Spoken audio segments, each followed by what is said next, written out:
Assalamu alaykum bütün dünyadaki barlıq aziz görürmenlerimiz. Dünya Uyghur Kurultayı Uyghur Avazı Söhbət programmasına hoş geldinler. Ben bugünkü program riyasetçisi Baxtiyar Ömer. Aziz görürmenlerimizin söhbətini görüş jarayonida kanalımızga a'zo bo'lishni va hamberlishni unutib qolmasligini umid qilamiz. Bugünkü aziz mehmonlarimiz Zübeyra Şemşidin Hanım. Zübeyra Hanım Dünya Uyghur Kurultayı muavin raisi ve Uyghur Kişilik Hukuk Projektining tadqiqotchisi. Shundaqla 5 fevral G'ulji qirg'inchiligida Xitoyning eng ko'p ziyonkashlikka uchragan oilalarningki bir a'zosi. Bütün jamiyatning oila a'zolari toki hozirgacha Xitoyning zulmida, ba'zilari hatto umrlik qamoq jazosida. Dünya Uyghur Kurultayıda bizning shundoq faxrlanishga tegishli muhim rahbarlarimiz bor. Suhbatimizga xush keldingiz Zübeyra Hanım. Hoş bulduk, rahmet. Bugünkü yan bir mehmanimiz bo'lsa, aziz hadimiz Gulshan Abduqodir xonim. Gulshan Abduqodir xonim yozuvchi, axborotchi, shundaqla 5 fevral arxivlariningki 2 tom kitobi va Don Kixot va Sancho Panza Uyg'urlar nomli maqolalar to'plamining avtori. Suhbatimizga xush keldingiz Gulshan ada. Hoş buldum. Rahmet sizge. Yeni bu programmaga ağınız için. Rahmet. Zübeyra Şemşidin Hanım. Siz aldı bile özünüzün tanıştırgaç Dünya Uyghur Kurultayı'nın tunca ayal muavim reisi buluş sıptınız bilen bu doğruluk özünüzdeki şu 7. nöbetlik kurultaydan keyin şu muavin reislikka saylangandan keyinki özünüzdeki bir o'ylaganlaringizni so'zlab bergan bo'lsangiz programmamizni shundan boshlaylik. Rahmat. Köp rahmet Baxtiyar bugün şu fırsatı verip dostum Gülşen Şikimizge müştah fırsatlar meydanını sorununu hazırlap vergeniz için. Menin özüm tanıştırdığım bir alayda ahvalım yok. Her manlaqa bilgendek köpünç qeyrindaşlarının hemisi dili doğmuş Uyghur davasıga yakından egişip atkan Uyghur davasını qo'llovchi barliq qeyrindaşlar hemisi bilidi. Ben tanıştığım samı özümni. Ben bu qitim xalqimizning yana bir qitim manga ishinib benim şu Dünya Uyghur Kurultayı'nınki muavin reisligi saylanganligi uchun şu fursatdan foydalanib xalqimga yana bir qitim alayda rahmat aytaman. Şunun bilan bir vaqtda buni men faqatla o'zimga şu da'vo yo'lidagi ishimni yana bir ig'ir bir cho'ng bir mas'uliyat bilan mundaqcha aytgan vaqtda o'zimning qilayotgan xizmatimni davom qilishimga şu xalqim uchun qo'limdan kelgancha bo'lib şu hozirgi qirg'inchilikqa yuz tutayotgan xalqimizning hayot mamatlik mezgilda bir Uyghur, bir ana, bir Uyghur hanımı hem şundaqla şu xalqimizningki beshiga kelgan kulfatlarni balliq davrimdan tortib shohid bo'lib vatanda ko'rib kelgan bir milliy shundaq inson sifatim bilan Uyg'ur sifatim bilan faqatlam o'zimning qilishga tegishli vazifamni qildiganga yana bir fursat berdi va yoki bana xalqim ümit kütüvatida şu ümitni o'tirib qo'ydi deb tushunaman. Nima ishni qilayotgansam shuni davom qilib kelaman. Chunki bizningki meningki ideyalimda bu Uyg'ur xalqimiz uchun xizmat qilish o'zimizning bir majburiyati, bizning iymoniy vijdoniy majburiyatimiz deb qarayman. Chunki bu tarbiya mening oilamdan singan. Ham shundaqla men shohid bo'lib tug'ilib o'sgan vatanimda Sharqi Turkistonda xalqimizningki hayatıdan, ulanın beşini ötken keşmişlerden hemen ensen bana şunu öğretken. Şunda boğallık için yana bir qitim xalqimga rahmat, qo'limdan kelishicha bu vazifaning huddidan chiqishga tirishim albatta. Albatta bu vazifa degan vaqtida, huddidan chiqimiz degan vaqtida buni shu o'z xalqimizning qo'llashidan, bizning vatanning davosiga, millionlab azob chekayotgan xalqimizning ahzor degandan zodi nima ekanligini tushungan hem şu xalqqa haqiqiy chin yuragimni yordam qilaman deydigan shunday insonlarning qo'llashidan ayirib qarag'ili bo'lmaydi. Shuning uchun yana bir qitim shu ekran oldida barliq vatandoshlar shuni aytmanki, bizning hozirgi vaqt ittifoqlashadigan dushmanimiz, bizning birdan bir dushmanimiz, bizning vatanimiz besib olgan Xitoy tajovuzchilar shular qarshi turgan bir mezgil. Shundaq bir fursatda xuddilqi do'stimni yo'ldasina degandek hozirgi vaqt bunday aytganda biri jang maydoni, yana bir tarafdan sinoq maydoni. Shuning xalqimizga, kurashimizga qutuqlar bo'lsin. Her daim xalqimizning yonimizda bo'lishini, Xitoy tajovuzchilaridan o'z vatanimizni bir hur qilib, xalqimizni hurlikka, azobdan qutuldirishga madad bo'lishinglarni umid qilaman. Ko'p rahmat.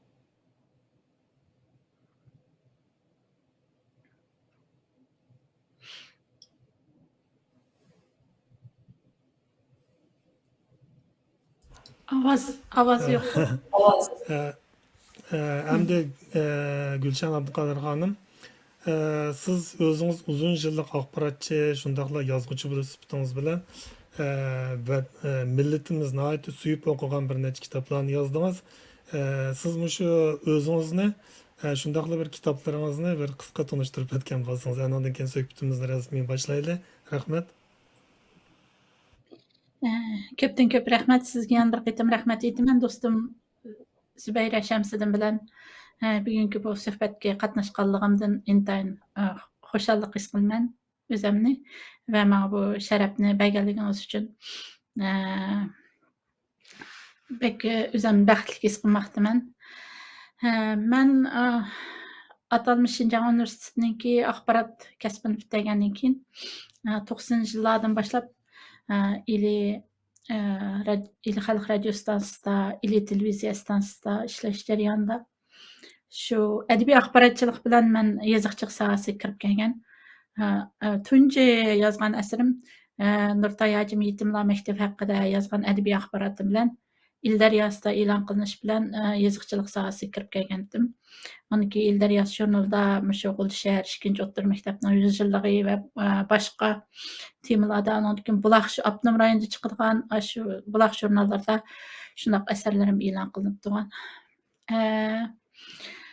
Mening shu 2020 yildan buyon hozirgacha 3 yil mening shu hayotimning bir burilish nuqtasi deb qarasam bo'ldi. Chunki bu mezgilda jazo lagerlari ichilib Xitoy bütün qalam tutilgan o'zimizning yozuvchilarimizning hammasini jazo lagerlariga tashildi. Uyg'ur tili, ona tili bir xirisga tushib keldi. Uyg'ur qalamkashlari xirisga tushib keldi. Chunki Xitoy hech bir zaman o'zimizning qalamimizning o'zimizning qo'limizda tavrishni hech bir xohlamaydi. Chunki qalamning tavrishi, zaminning tavrishi, inson ruhiyatining tavrishi, insonninki butun vujudida bor ruhlarning o'tirib chiqish bo'lganligi uchun Xitoy butun yozuvchilarimizni jazo lagerlariga tashildi.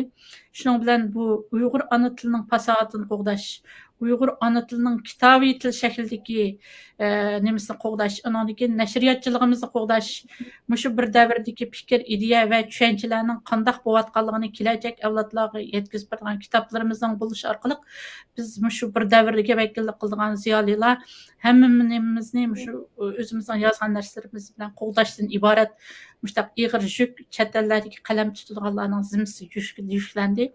11 asrda xuddi Mahmud Qashqariy bilan shu Yusuf Hasojib, ondan keyin Navoiylar Uyg'ur tilining fasohatini shu vaqtlardagi arab faris tillarining xirsiga tushib kelgan turk tilininki, Uyg'ur turk tilininki fasohatini qanday qo'g'dab qilish uchun kurash qilganimizda biz mana shu bir davr qalamkashlari mushundaq bir xirsiga tushib keldik. Shuning bilan mening eng asosli emgaklarim, eng qattiq ishlagan vaqtim shu jazo lagerlari qurilgandan buyon 2016ning oxiri 2017dan hozirgacha bo'lgan shu 5 yil mening eng qattiq ishlagan vaqtlarim. Ham shu jarayonda o'zimning 3 kitobimni nashr qilib chiqardim. Birinchisi 5 fevral G'ulji inqilobining 24 yilligi munosabati bilan Mao kitobimni nashrdan chiqargandim. Bu Teklamakan Uyg'ur nashriyotida. Undan keyin 2021 yili 2021 Mao kitobini 23 yilga munosabati bilan chiqdi birinchisi.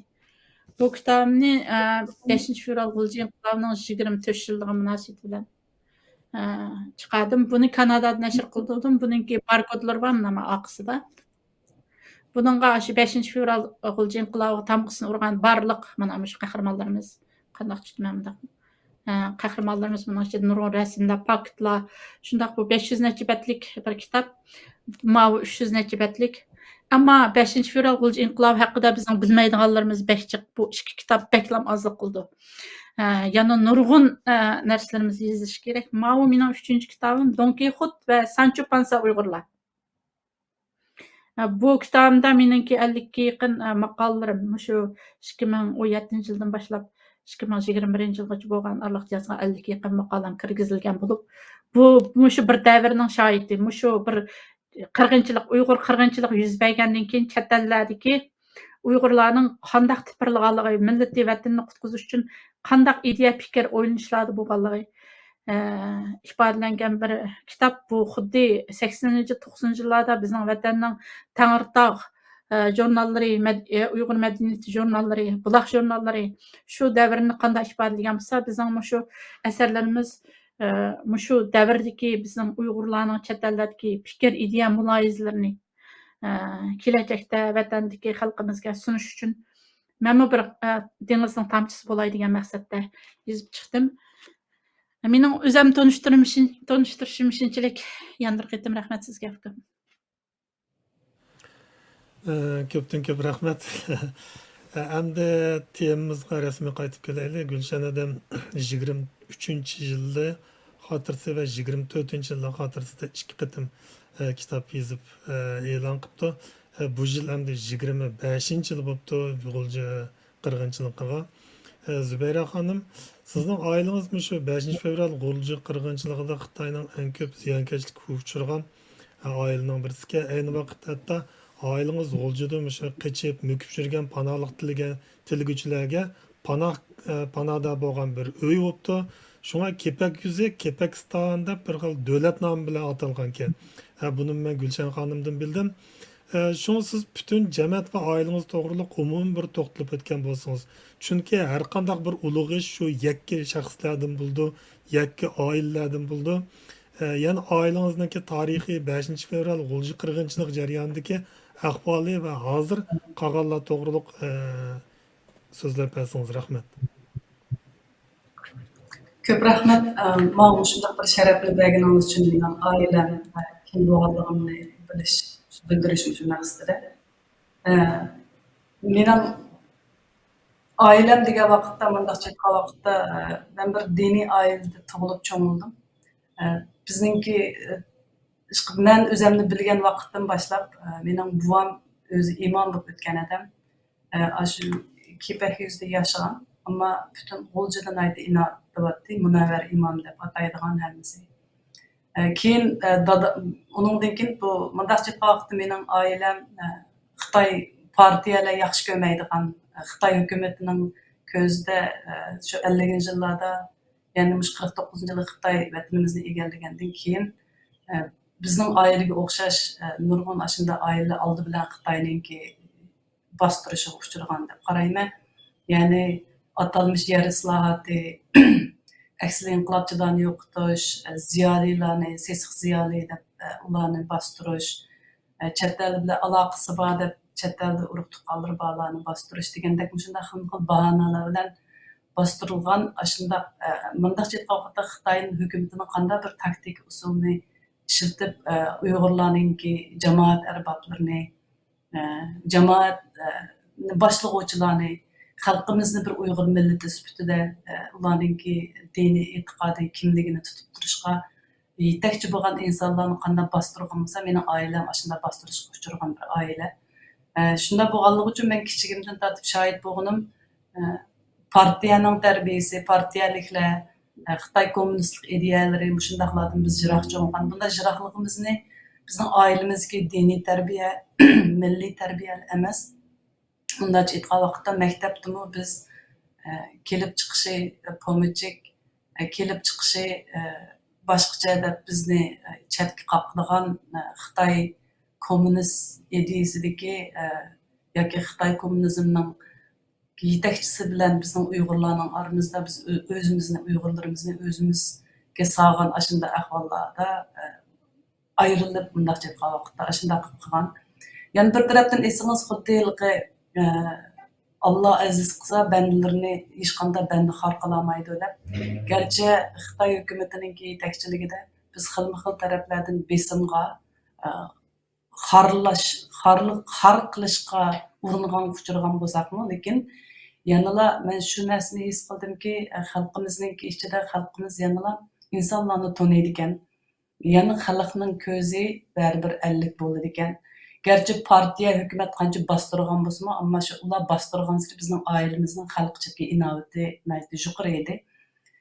Şu o inovatning sababi bizningki buvamdan tortib, undan keyin dadamdan keyin mening yana bir akam Hilaldin degan. O Hilaldin akam sirli qoldi. O'lib ketdi 55 yoshida. Muşlarning hammasi mundaqcha aytgan vaqtda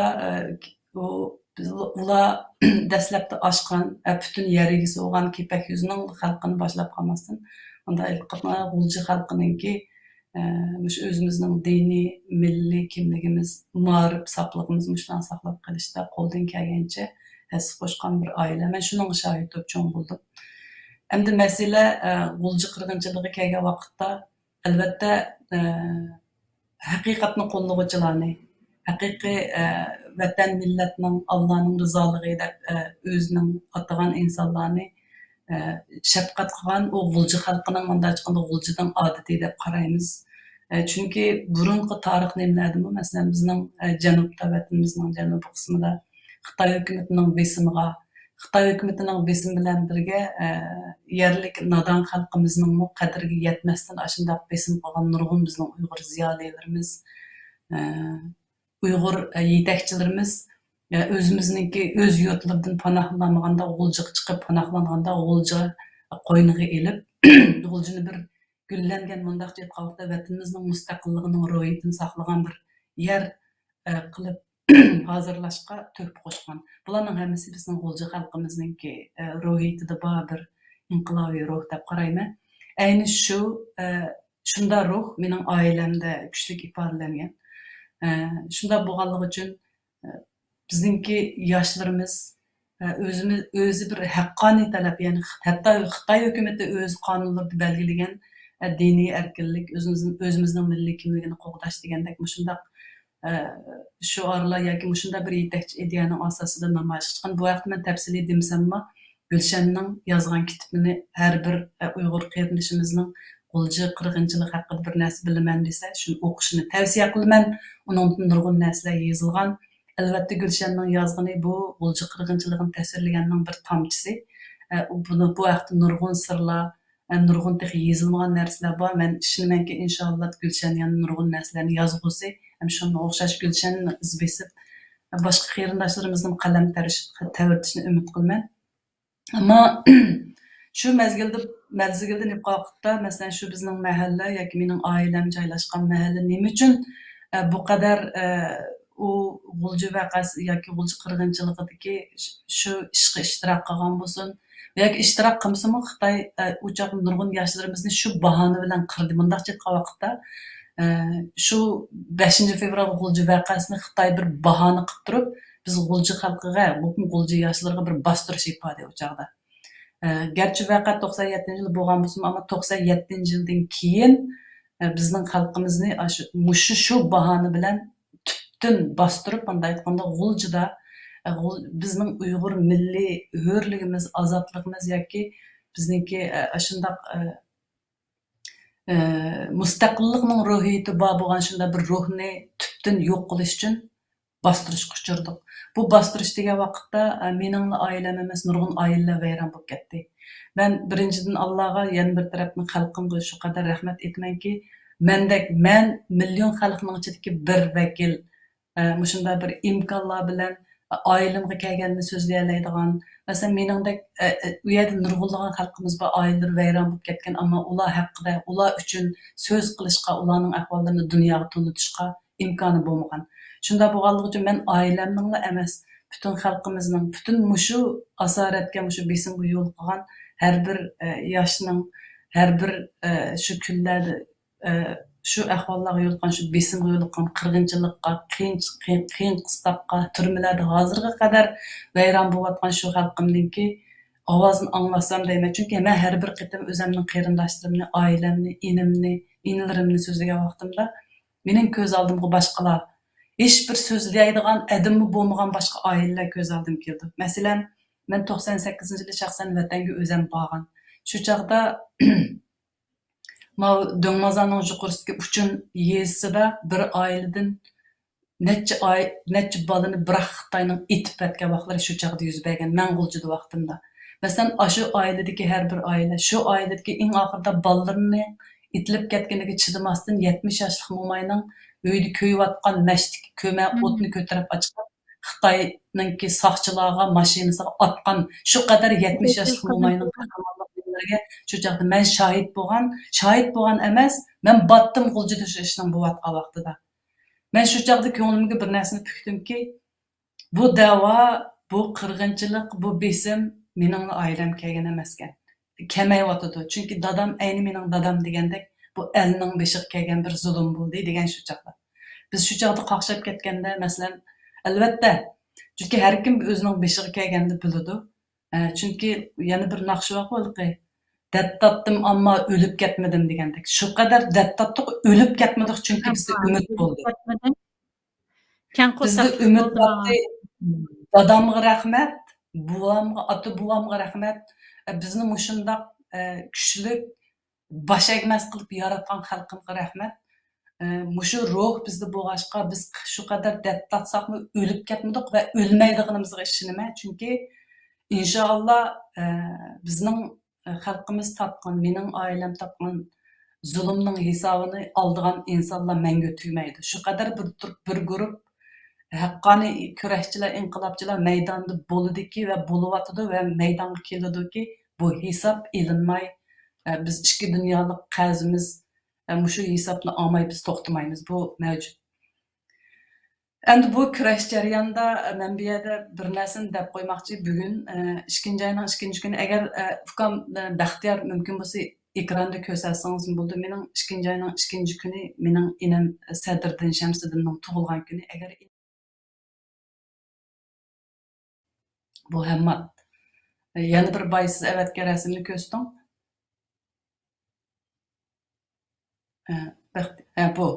Bu Sadriddin Shamsiddin agar hayot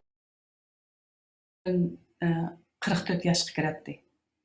Bu inim suiqasdga uchragan vaqtda O'rta Osiyoda Xitoy xoinlarining, jasuslarining mushu bizning da'voyimizga buzg'unchilik qilmoqchi bo'lganlarning ashularniki vositasi bilan O'rta Osiyoda suiqasdga uchirdi 98-yili. Shu vaqtda mening bu inim 20 yoshda.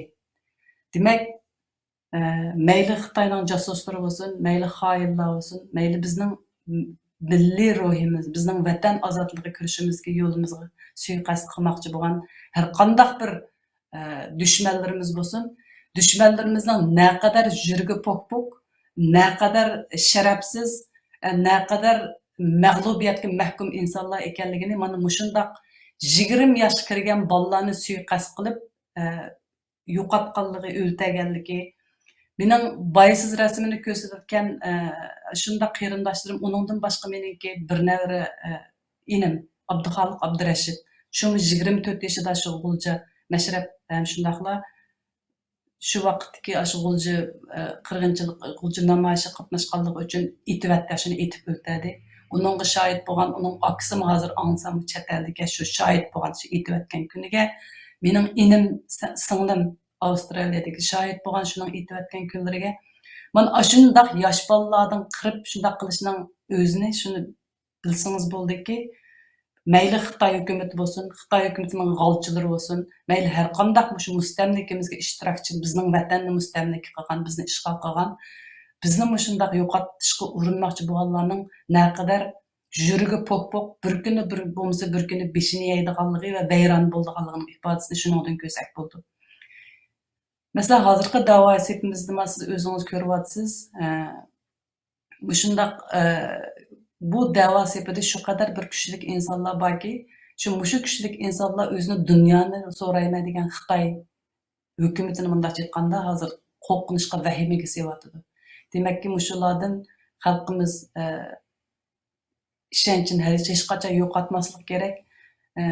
Biz to'g'ri, men hozir uningdan boshqa mana boy inlarimning rasmini ko'rsatdingiz. Bir inim shu O'rta Osiyo suiqasdga uchragan, yana bir inim bo'lsa, uni Gulshan deb o'tdi kitobida yozdi u haqida.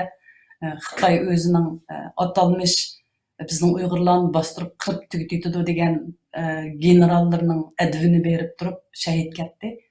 Men faxrlaman shu qarindoshlarim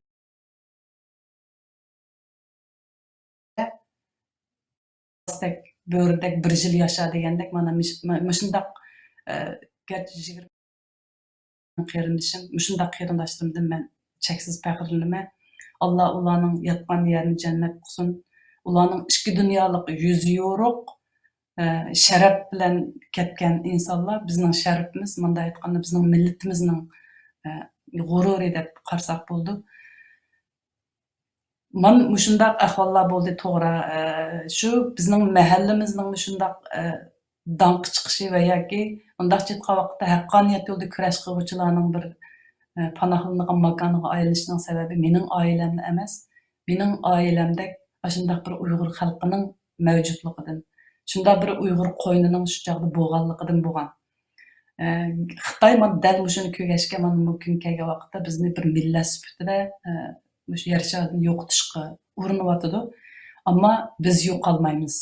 Bizning yo'qolmaydiganligimizga birinchisi Allah, uningdan dunyo shohid. Buni har kim shundaq esida tutsin. Uningdan sirt men yana bir inimning rasmini ko'rsatmoqchi bu yerda. Abdurazzoq Shamsiddin ko'ryotamsizlar mana. Mana bu inimmi? Mening inim Hammad 98-yilda 4-oyda shahid qilingandan keyin mushu inimni tutib ketdi Xitoy. Bu inim mundaqcha aytgan vaqtda u chog'dan u kuni ta shu G'uljidagi 5 fevral namoyishidimi yo'q. Faqat shu vaqtda shaharda bo'lgan.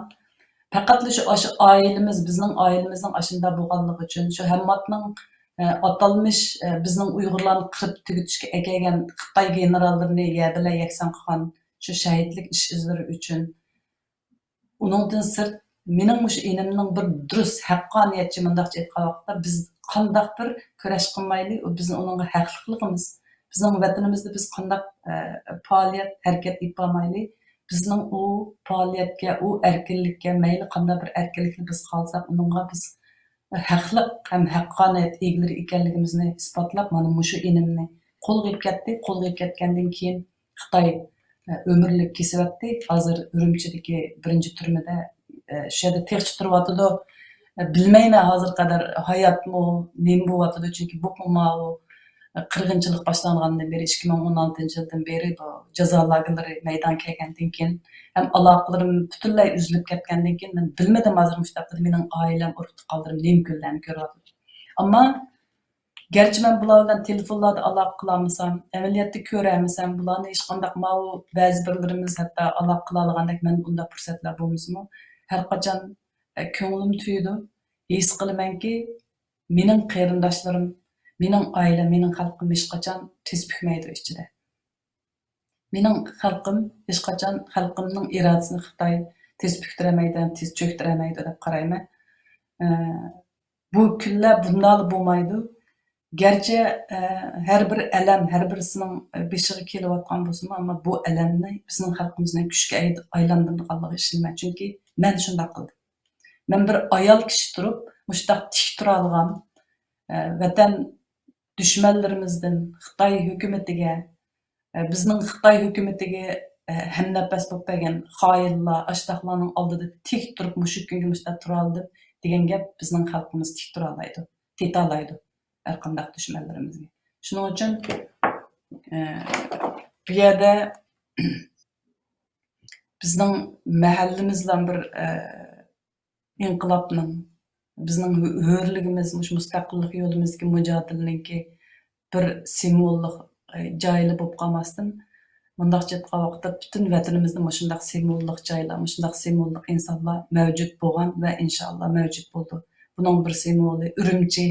Mesela Urumchida 7-ayning 5-idagi voqea va uningdan keyingi bizning yetishgan qahramonlarimiz Barin voqeasi, Ilishqo voqeasi, Yaykan voqeasi, bundaqcha aytganda bizning butun vatanning har bulung pushqig'ida bo'lib o'tgan shundaq voqealarning hammasi, qirg'inchiliklarning hammasi, bunda aytganda bir qirg'inchilik bizning millatimizga yana bir qahramon tug'dirdi. Xitoy dal mana shuni ko'rgach, garchi qirg'inchilik butunlay bizni bir millat sifatida yo'qotishga hozir uringan bo'lsa-mu, inshaalloh men xalqimizning yanada umidini yo'qotmasligini, bu inqilob mujodilasini dilidan, qonidan avlodlarimizga davomlashtirishimizni ümid qilaman. Ko'p rahmat. Sizga ko'pdan ko'p rahmat dada. Endi Gulshan xonim kelayli. Gulshada siz 5 fevral arxivlariniki birinchi, ikkinchi qismini yozib chiqibsiz. Hem bu nihayet alqışqa erişdi. Demek G'ulji qirg'inchiligi to'g'riliq to'liq ve mükemmel izlendiniz ve material topladınız. Elbette bunu bir adamın kuchi bilan yozib bo'lmaydi. Yıkıladigan ishlar bu taqi bir tamchisi dediniz. Hem siz mush voqeaning kelib chiqishi, arx ko'rinishi to'g'riliq. Shundaqla qandaq bir vaziyatda yoshlar o'zining hayotini xavfiga qaramay, o'lishiga qaramay, xalqni bütün özünü ve cemaatini atab bu işi qo'zg'aldi. Xalqning talpi zodi nimiti u chaqda bu to'g'riliq biz nurg'un anladık. Her qitimda her xil anglayapmiz. Shunga mush to'g'riliq siz o'zingizning izlanganlaringizni bir tushuncha bergan bo'lsangiz. Rahmat. Ko'p rahmat. Avval men bu siz degan temalarga kirishdan burun G'ulja ili vodisi degan bir ism haqida ozroq bir tushuncha berib o'tay.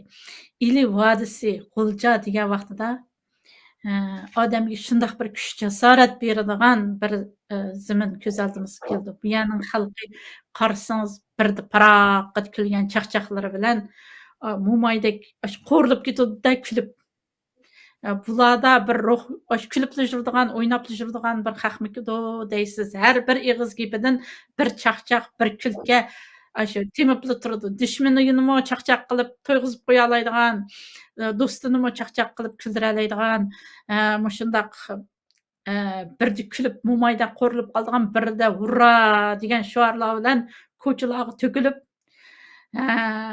shu dushmanning adavini tozib bera oladigan ili xalq naqshlaridek aşı Xan Leylon Harukash naqshlarini yangırtib yana beshiga kelgan har qandaq ig'ir kulfatlarni yengalaydigan shundoq bir jasur bir millat yashaydigan bir zamin bu. Endi 5 fevral G'ulji inqilobining boshlanishi va oxirlashi haqida yaxshi bir savol so'radingiz. Her narsaninki bir paydo bo'lishi, taraqqiy qilishi va oxirlashishi bo'lganga o'xshash.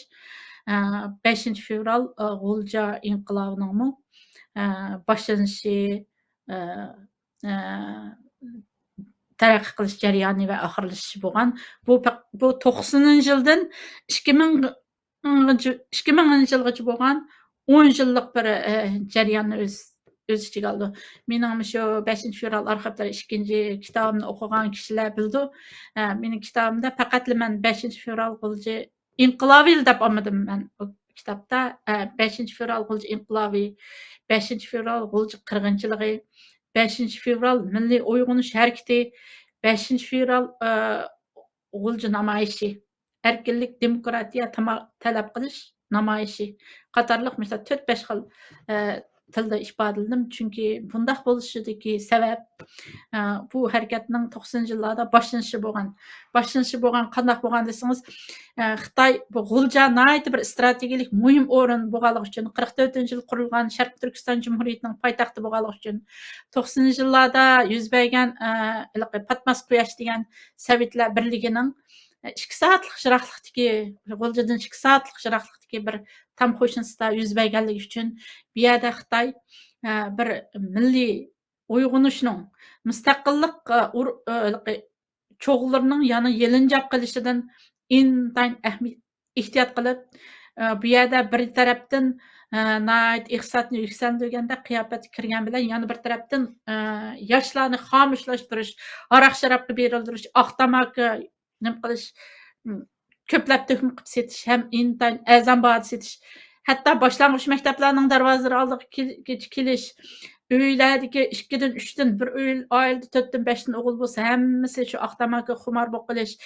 undan keyin tamaki qilib oldigan puli bo'lmaganda birisini belgidan urish orqali AIDS bo'lib qolish, AIDS kasali yomrash, shunday ahvollar G'uljini avjilab buningga ota-onalar va siyosiy kengash qurultayining siyosiy kengash xalq qurultayidagilarmi fikr bas bu Xitoy bu maqsadlik ilib borayotgan bir o'yin bo'lganligi uchun buning hech bir parvo qilmay Aşındaq taşlap etip nim qilgandan keyin şuning bilan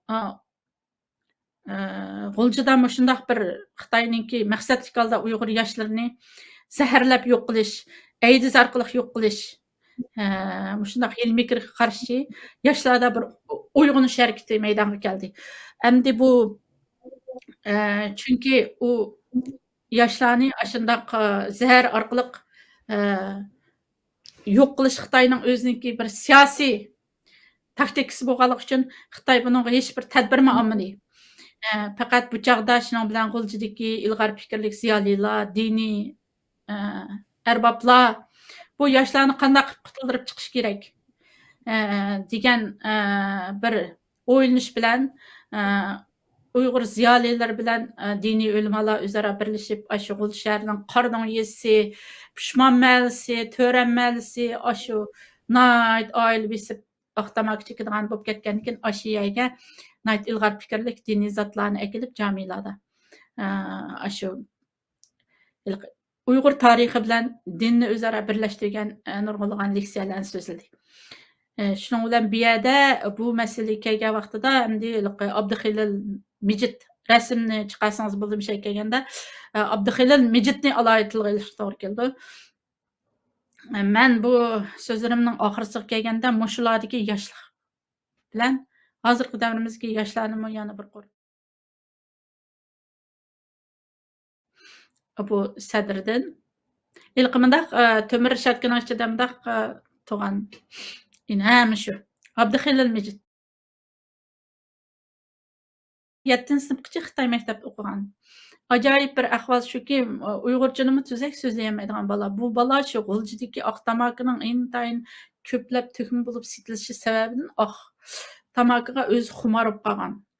Shunda qattiq chekib oxirgi nimalar bosqichlarga kelib ota-onalari davolashlar dan keyin yana yaxshi bo'lolmay shunda qilgan bola. Bu Abduxelil Mijit shu diniy tabliğlarni, suhbatlarni, Uyg'ur tarixi haqidagi leksiyalarni anglagandan keyin shuning bilan shu diniy zotlar, yoshlar, ilg'or fikrlik ziyolilar o'zaro birlashgan holda millatni qutuldirishning, shu zahardan va AIDSdan qutuldirishning yo'llarini izlab, bu yo'lni ikki xil usul bilan tepib chiqqan. Birinchisi bizning o'zimizning shu haqiqiy islom diniga qaytish yo'li, yana birisi Uyg'ur xalqining azaldan bor bo'lgan milliy madaniyatlarning birisi bo'lgan mashrabga tayinib shu ikki yo'l bilan bu bolalarni qutuldirishninki yo'liga kirdi. Shuning bilan bu Abduxelil Mijit Uyg'ur yoshlariga sarka bo'lib, mahallalarda o'zi namoz o'qiydigan bo'lib, namozlarni boshlab, har juma shu jamilarga berib, shu diniy ulamolarning leksiyalarini anglab, ziyolilarning tarixi haqida, tariximiz biz kim, qanday millatdiq, biz qanday bo'lib bunday mahkum holatga tushib qoldik degan leksiyalarni anglash orqali bu mashrab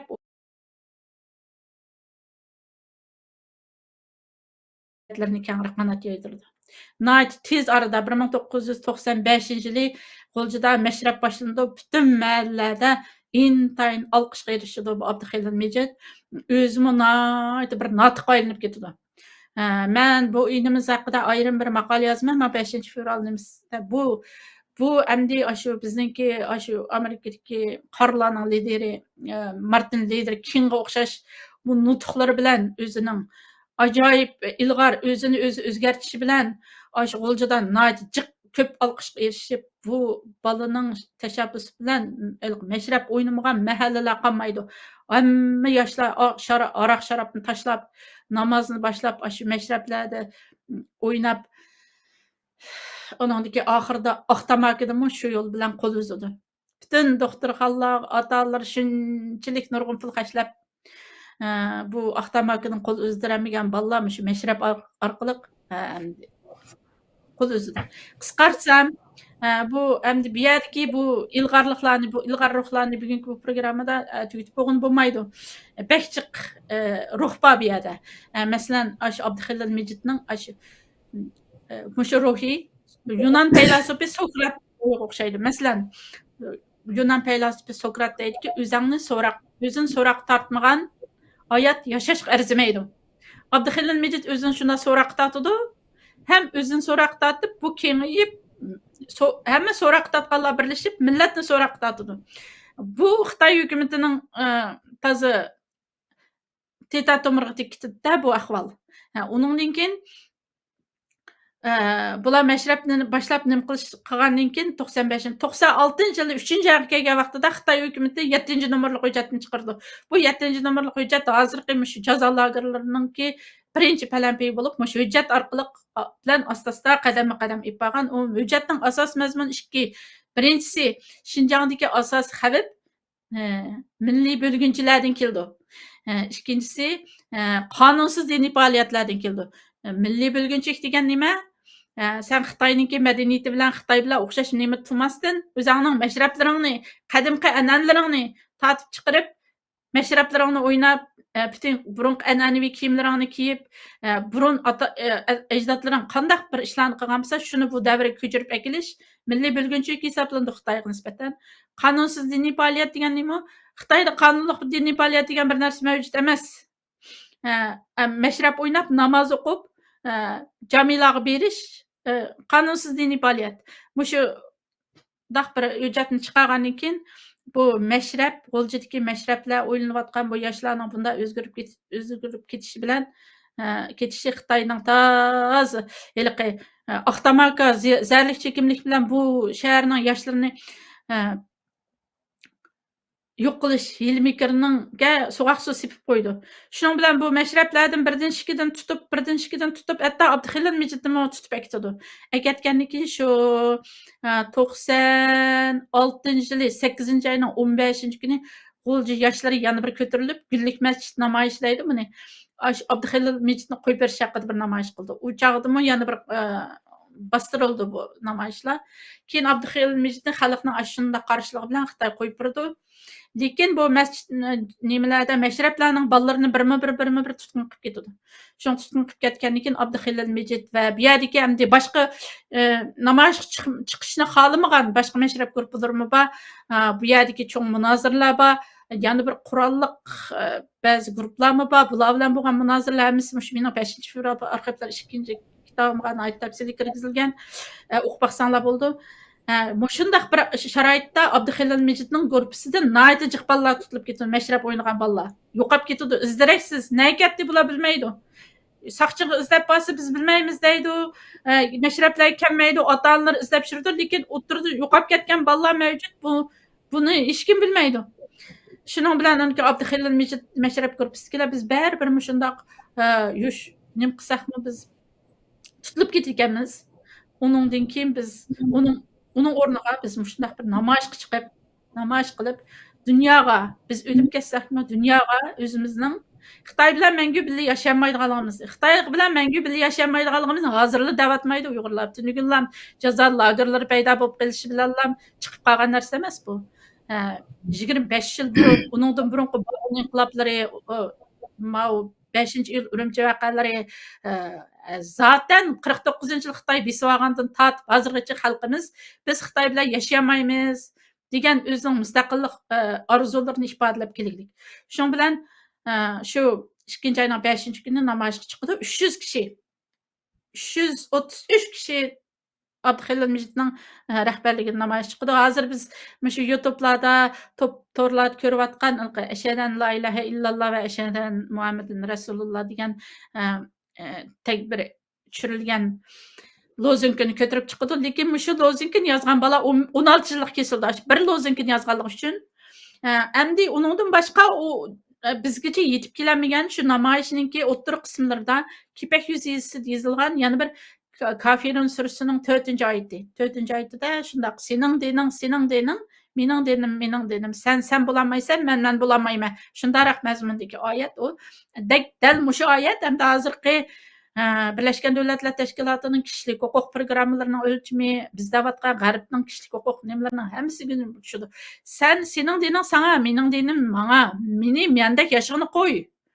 Men yashashni qo'ymasam, men sen bilan birga yashayolmayman. Mana mening maydonim, otamsa, chopamsa, o'tiramsa, sana tashlab qo'ydik uni. Biz ammo sening deganingdek yashayolmaymiz deb bular chiqadiku. Chiqqandan keyin shuning bilan bu mana boshda so'zliginim G'uljidagi milliy uyg'unish harakati bo'lsa yoshlarning ma 5 fevral namoyishining bo'lishi bilanla bu 5 fevral G'ulji demokratik namoyishi. Bu namoyishdan keyin dunyo matbuotlari Uyg'urlarni tanishga boshladi.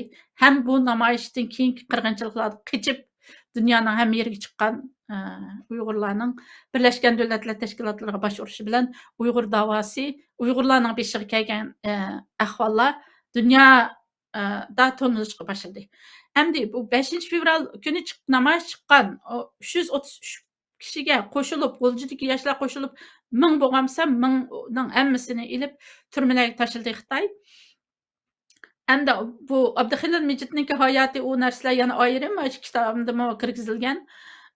Hamda u mashrab chiqmaganlarning namoyish chiqmagan yoshlarning taqdiri qanday bo'ldi? Boshqa mahallalardagi, ammo namoyish chiqmagan yoshlarning taqdiri qanday bo'ldi? Xitoy 5 fevral kunki o'q tutib, suv chechib va yuqori besimli suv chechib, ko'zdan yosh oqizgan nimalarni chechib, u bolalarning hammasini turmaga olib ketgan bilanlar to'xtab qolmadi. Shu mashrab o'ynagan G'uljidagi butun mahalla, Sharq mahallasi deymiz, Uch darvoza, butun mahallaning bulung pishqoqlaridagi butun uylarga obsharkalarni so'rab kirib, ashularni tutqun qilishga boshladi.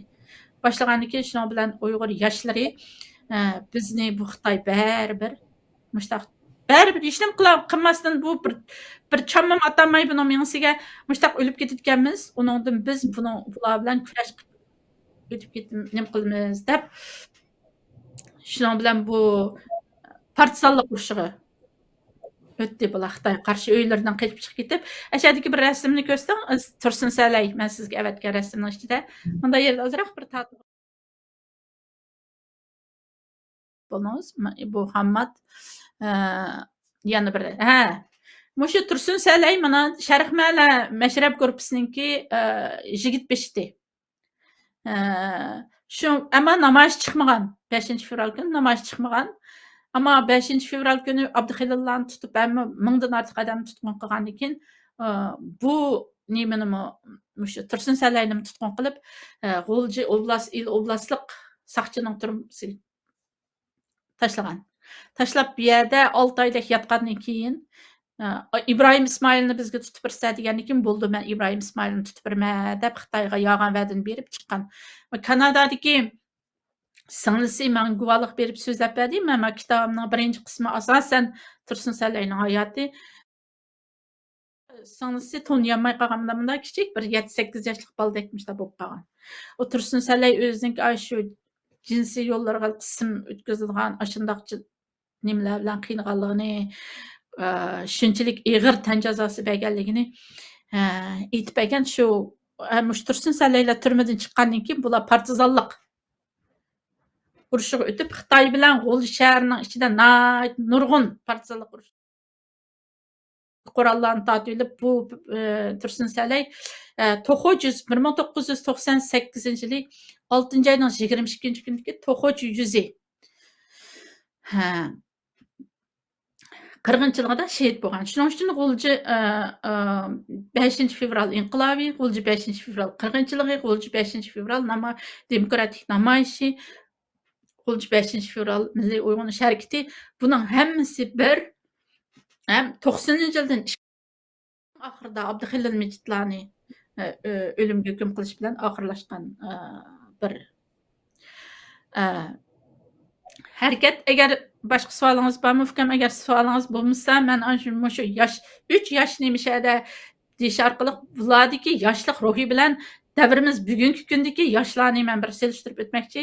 Boshqa savol qistiramiz. Men bir qo'shimchani xohlasa, Gulshan, agar ruxsat qilsang, nimaga? Chunki boya degan bir necha narsa bir shunday muhim narsalarni kallama aytgan. Adam kelaylamsa, andan keyin qayta davomlashgan adam, tadqiq qilgan adam bilan bilsa Ashirbek ism.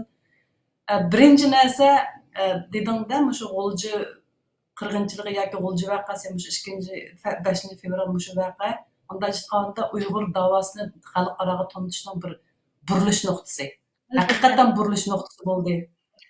Bu bek muhim narsani bu yerda o'tirib qo'ydim. Buning burilish nuqtasi bo'lganligini, bu xalqaro Uyg'ur davosini tanitganligining asosliq bir nima bo'lganligini qaysidan bilamiz desak, buningdan burun gerçi rost albatta bizning da'vo Xitoy vatanimizni ishg'ol qilgandan beri vatandan qochib chiqib ketgan, ya'ni vatanga musofir bo'lganlarning hammasi bu da'voni qilyotidi. Biroq xalqaro tanitishda bu G'ulji vaqasiniki shu G'ulji qirg'inchiligining roli nihoyat cho'ng.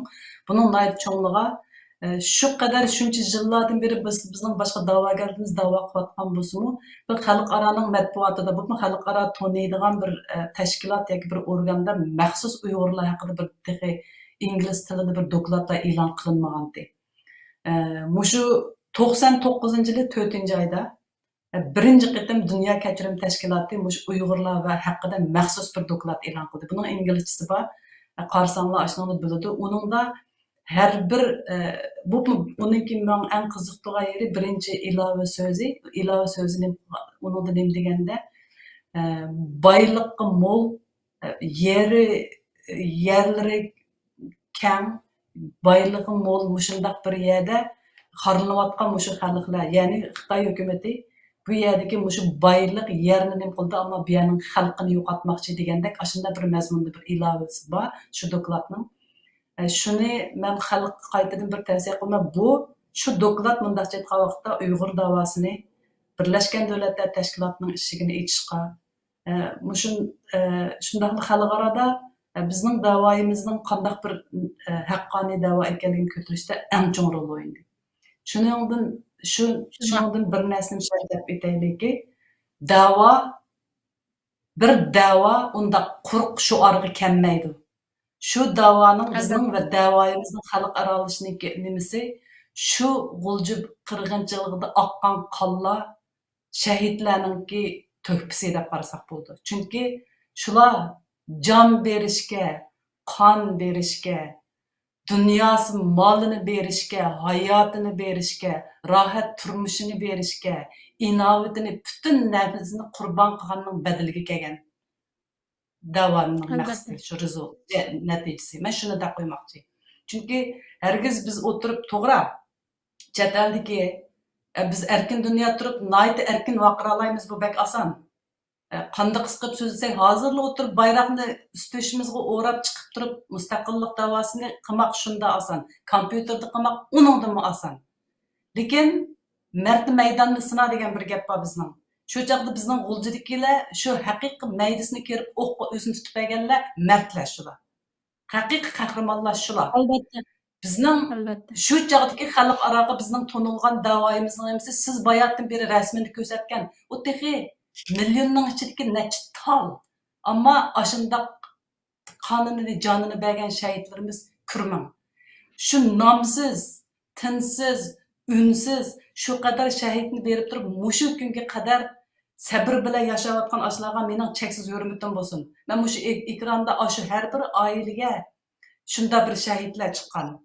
Hozirga qadar turmada yetayotgan bolalar va shunda oilalarga, hayot bo'lsa ota-onalarga, qarindoshlarga cheksiz hurmatimni bildiraman. Cheksiz hurmatimni, chin yuragimdan duolarimni shular uchun biz adoqchi kurash qilamiz inshaalloh. Ular eksiz emas. Shu oilalar eksiz emas. Shu o'lib ketganlarning qarindoshlari eksiz emas. Biz chet eldagilar gap bilan emas, quruq shuar bilan emas, agar haqiqiy inqilob qilamiz, haqiqiy biz vatanni qutqizamiz deyotganmiz, ana ashunda xalqimizni qutqizishimiz kerak avval.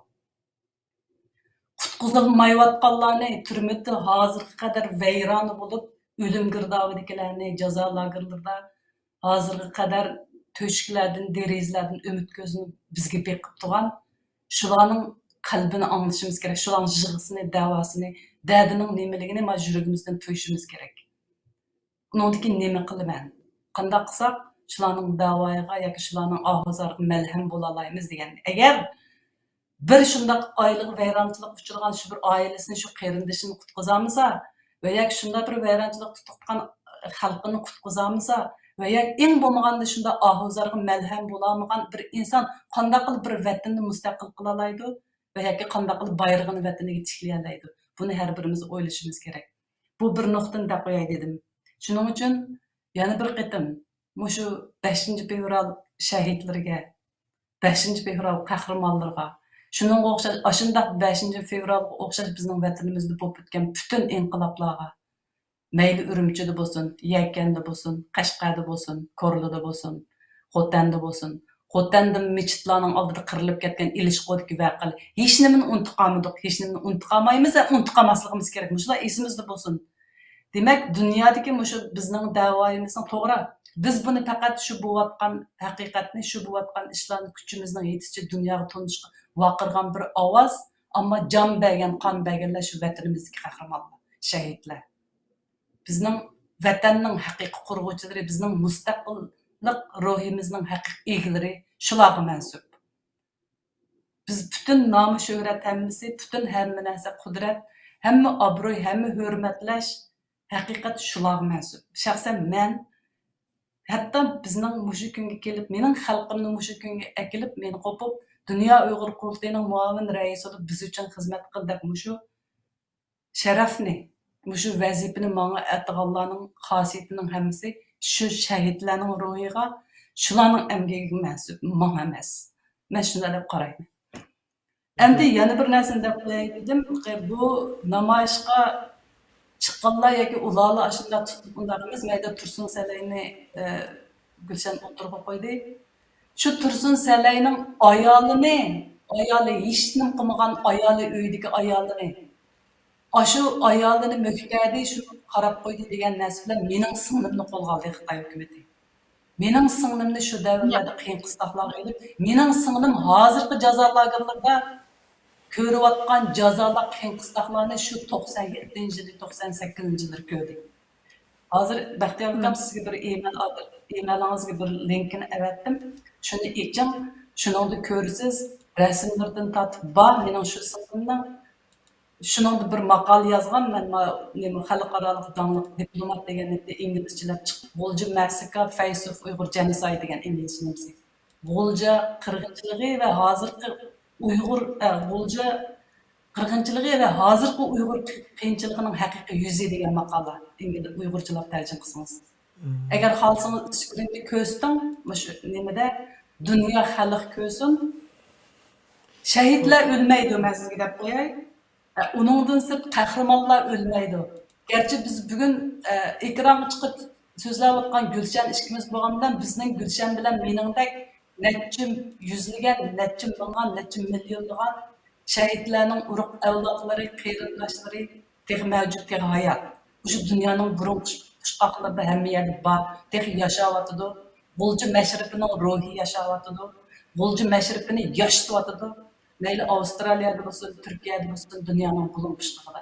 Demak, Xitoy hukumatining yaloqchilari, Xitoy hukumatiga yordamchilar bizni mangulik mustamlaka qilamiz deydigan xiyoli va mustamlakachilarning hammasi ushkallisini yig'sinki, biz hayot yashaymiz. Hargiz bu inqilobning ruhi yiqilmaydi va shahidlarning ruhi hech qachon to'xtab qolmaydi, ham yo'qolmaydi, inqilob to'xtamaydi. Rahmat. Kechirgin Gulshan gapimni bo'lyapti. Sizga Yo'q, nayt yaxshi undan yaxshi davomlashyapti-da. shunday yaxshi bo'ldi. Rahmat. Yoshlarning ro'yi to'g'riliq oldida Zubayra Adamga yana bir savol qo'yib o'tay, chunki bu G'ulji namoyishini qo'zg'aganlar ham shu yerda eng cho'ng ziyonkashlikka uchraganlar bu ishniki personaji shu yosh bolalar, ayni vaqtdagi G'uljining yoshlar. Hozir men bu ilxat qardim, men to'g'ri ishlatilayotg'achqa tek kelmabdi, sal turib men ochay uni. Andan keyin yoshlarning ro'yi to'g'riliq Gulshandan bir to'xtalsa.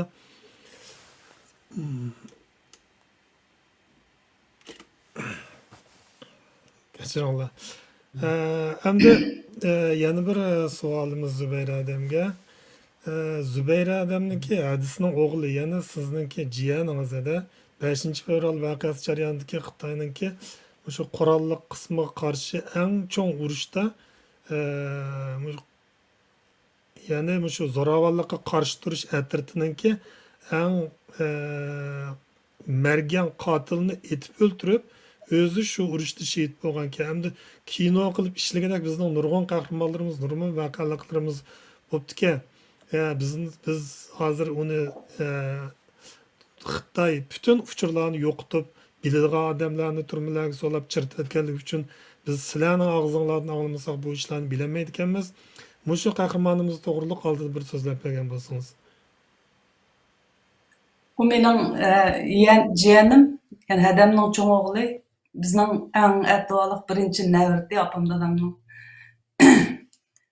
Haqiqatan bir jigarlik esil balti. O mening inim nimaga mushu g'ulji mashrablardan aytdi aktivdi. O bu mening inim sadrdim bilan hammatchisi asosligi. Mushu diniy ilimlarni o'rgatish xalqimizga. Bu yoshlarni mushu diniy bizning o'zimizning milliy kimlik urf-odat tarafdan tarbiya berishdek Abduxelillah bular mundaqcha vaqt bütün nimani o'rinlashtiruvchi bo'lsa, endi u yerda dars beruvchilar asosli shu mening inim sadrdim hammat mushular edi. Endi bular chunki bular diniy tarafdan to'liq bilimi bor.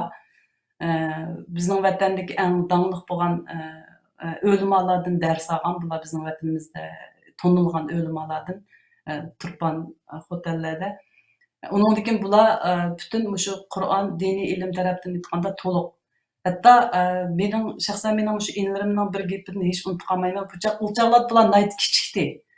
Men bularni bola deb qaraydim bundaqcha aytganda shaxsan menga nisbatan aytganda ular kichik bolalar tekdi. Chunki har ikkilisi 10 necha yosh vaqtlardi. Shu chaqda mening sadrdan inim endi 16 yosh, hammat endi 18 yosh vaqtlardi shu chaqda. Chunki shu qadar kichikdi bular undaq.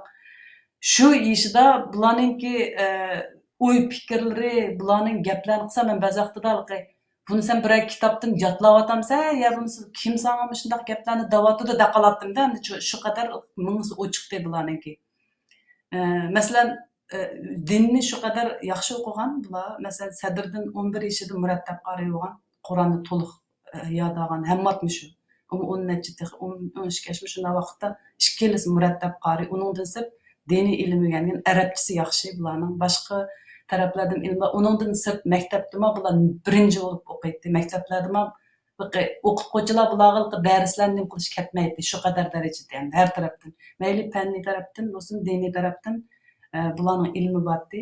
Endi mundaqcha aytganda, yana bir nimasi bu g'ulji shu bashrab faoliyati bo'lsin, keyingi vaqtlar bo'lsin, u yerga chiqib qolgan yoshlarning hammasi qandaqdir bir uchib qolgan xudolig'idan hech nimani bilmay emas, hamma narsani aniq bilib, haqiqatan shu bir Uyg'ur millatining kimligini, ya'ni shu diniy aqidasi, milliy aqidasi, bizning urf-odatimiz Xitoyga hech qachon o'xshamaydigan, Xitoyning assimilyatsiyasini hech qachon qabul qilmaydigan shunday bir guruh yoshlar bo'lganlik, shunday ruhiyatni ifodalaydigan ular. Endi bu yerda hammat shu mashrabda faoliyatlarni ilib berib xizmat qilgandan keyin yana shu bizning xalqimizningki himoyasi bilan, chunki xalqimizmi bularda bir cho'ng umidlarni ko'ribdigan, mening sadrdan hamma ishkilisini bular yashash kerak, bunday yoshlar qo'g'dinish kerak. Bular haqiqiy bizning millatning kelgusi, bunday aytgan vaqtda liderlari, kelgusi bizning yetakchilarimiz bo'ladi degan niyatda bularni shu g'uljida Boyi Gulshan deb o'tgandek mashrabdan keyin asta-asta yoshlar butunlay tutilib, ya'ni oshkora xufiyona yo'qolib ketayotgandan keyin bizning g'ulji xalqimiz bularni oyab, bularni shu Xitoyga yam bo'lib ketmasin deb 96-yili shu hatto nimadan burun, namoyishdan burun bularni chet elga chiqarib o'tgan bunday vaqtda xalqimizning yordami bilan. Mening ikkili enim, ya'ni sadrdim bilan, jiyanim bilan o'zimning sadrdim ikkilisi Misrga Azhar universitetiga o'qishga chiqib ketgan bular. O'qishga chiqib ketgandan keyin bular o'qishga chiqib ketgan bilanmi yana o'ziniki diniy ilmi va boshqa ilmlardan haqiqatan o maktablarda, hatto mening sadrdim degan inim Azhar universitetida shayx nomini olgan, hatto diniy ilm tarafdan. Uningdan sirt buning boshqa tarafdagi ilmlarim nayt yaxshi, chunki men o chaqlar davomli buning bilan aloqa qilib turardim. Uningdan sirt bu bütün nemisini, chunki shu vatandagi bu g'ulja qirg'inchiligim, shu g'ulja yoshlar harakatiga bular shohid bo'lganligi uchun bularning chin yuragida vatan uchun, shu xalqimiz uchun, yoshlar uchun bir ish qilish niyati Alloh bilan tikilib bo'lganligi uchun Bular chet elda o'qib yetibmi, bu o'zining bu irodasini yanmadi, bular davomli shu bizning vatan da'vo faoliyatimizga kirdi. Shundoq kirganligi sababi bilan mening inim Sadriddin 98-yili O'rta Rossiyada suiqasdga uchirdi. Uningdan keyin mening jiyanim Hammad 98-yili vatanga qaytdi. Yani Misrda o'qiyotgan vaqtda yani vatanga qaytdi. Endi qaytib Ramazon mezgili ekan, Ramazonning 17-si shu mening jiyanim Hammad, uningdagi yana bir necha yaqinlari uyda Xudiya yuz degan yerdagi bir uyda bular shu Ramazonning 17-sida işte yig'ilib nima qildi ekan. Bir şu casuslarninki şu Xitoy ishchilarining oqisiga tushishi bilan bularning nariligini istaqnim qilib, bularni amaliyotda u yerda bular shu Ramazonning nimasi bilan shu ibodat qilayotgan ekan, hech qanday bir ish qilmayotgan ekan u yerda. Shu ibodat odatda hamda bir xalq shu puhrolarning uyida. Ashundaq bo'lsa bu ishlar Xitoyning ishchilari bularni boshqacha chaqqan chig'i, shuning bilan Xitoy butun to'liq qurolliq necha mashin adam bilan shu 3-4 bolani tutishqa kelibdi o'sha uygacha. Shu uyga tutishqa kelgan vaqtda uningda u shu tutqun qilishni boshlagan Xitoy Longfei degan Gulshanboy deb o'tdi. U shu Xitoyniki ishkir o'lkadan maxsus shu vatanga atalmış bizning shu Uyg'ur terrorchilarini bostiradigan chiqargan donliq bir general ekan. Yangidan yo'tkab kelibdi ekan shu bizning vatanga. Shu Xitoy boshchiligida shundoq to'liq qurolliq askarlar shu 4 tal bolani qo'lga olish uchun kelgan gap. Bunda siz o'ylab beqing bu yerdagi farqni. U qo'lida to'mining suniqi yo'q bollarni bunday qilib to'liq qurollangan Xitoyning ishchilari, bunda soqchilari, harbiylari, armiya kelgan gap bunday aytganda. Shu armiya kelgandan keyin bular sirtqa chiqmay shu uyning ichida bular uyni qo'rshovga elib, keyin shu uyni qo'rshovga olgandan keyin shu Xitoy o'z jinoyati mag'rurlik bilan biz bularni degan bir qirib o'ltiraymiz deb shu qo'lda qurol bilan shu uyga kirgan vaqtda shu Xitoy boshchiligida. Chunki shu mening qarindishim Hammad shu Xitoy o'zining qo'lidagi qurolni tatib elib shu mingsiga etib shu yerda u Xitoyni yerga yotqizib qilgandiki, ya'ni uningdan sirt shu ashundaq nimalarda albatta bu yerda bir Allohning qudrati ham shundaq xalqning shularninki irodasi shunday ahvollar bor, ya'ni boshqa qahramonlik ahvollar, buning shohidlar, bu ahvollarni haqiqiy bildiganlar bor hayot hozir. Shulardan keyin Gulshanga o'xshash shunday yozuvchilarimizni qilib bir narsa yozib chiqsam bo'ldi. Shunday qilib, ya'ni qolgan shu ichki qarindishini qochirib, shundan qilgandan keyin bu Xitoy butun hammasi o'q tutib, mening qarindishimni shu yerda shahid qilgan ekan. Yani shunday bo'lib shahid bo'lgan. Bundaqcha aytgan vaqtda o'quvchida shu chog'da Hammad endi 23-24 yoshga kirgan. 10 gülünün bir içilmagan bir yosh yigit. Albatta, har kimga unda bir qarindishingizni yo'qotish bir oson nima emas, ammo men o qarindishimdan faqirlanaman. Men qarindishimning shu irodasiga shu vaqtda boshqa o'zining qarindoshlarini qutqizib, ashunda bir Xitoyning ishtini yebilar yakson qilib yerga yotqizganligi uchun men shunda faqirlanaman. Alloh uningga sharaf bersin. U bu dunyodagi eng sharaflik Uyg'urning qahramoni bo'lsa, u dunyoda Alloh eng sharaflik Allohning oldidagi qahramon bo'lib yashashini Allohdan tilayman. Ham shunga o'xshash mening shu qarindishimga o'xshash barliq shahidlarning ruhi shod. Bu dunyoda bizning qahramonlarimiz, millatimizning Sharqi Turkistonning mustaqillik yo'lidagi eng birinchi qahramonlar shular bo'lsa, shahidlar u dunyoda Allohning eng yuqori martabasiga erishgan shahidlari bo'lg'usi inshaalloh. Hamisha to'xtay.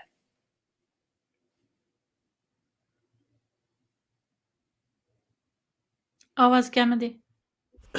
Kechiringlar.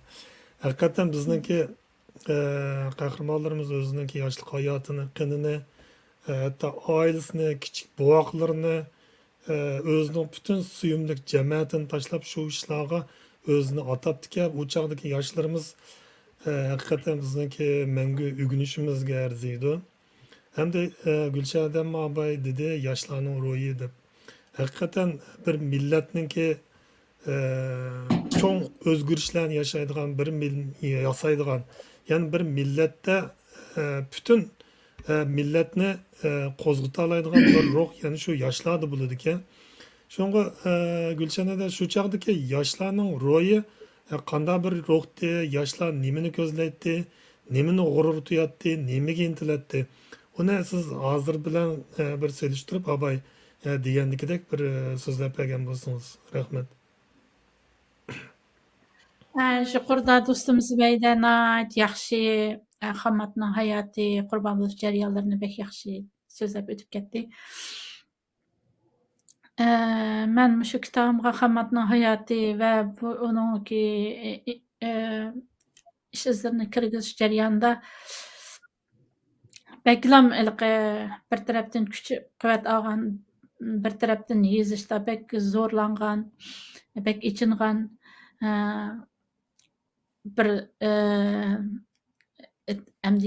tarix shu Hammadninki ahvoli.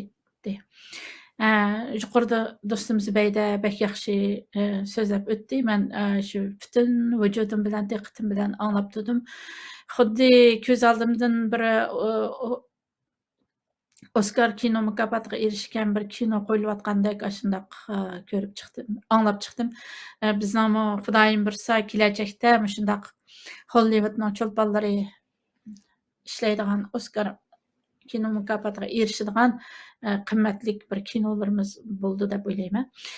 Yuqorida do'stimiz Zübeyde deb o'tib ketganga o'xshash Hammad qatnashgan bu Xitoy tajovuzchi armiyasi bilan bo'lgan to'qinish G'ulji 5 fevral inqilobi mezgilidagi 4 cho'ng to'qinishning biri, ya'ni 18 aprel Xitoy to'qinishi. Ya'ni Xitoyning matbuotlari 18 aprel to'qinishi deb olgan. Shundoq bo'lgan. Shu chog'da Hammadning rasmini chiqarib qo'yamsiz. Baxtiyor.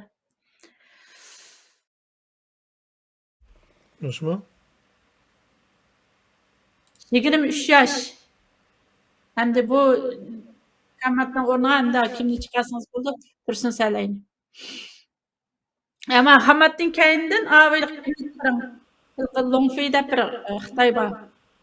Shu Hammad shaytqan. Bir Xitoy bor-ku. Yana birsi. Yana birsi. Mana.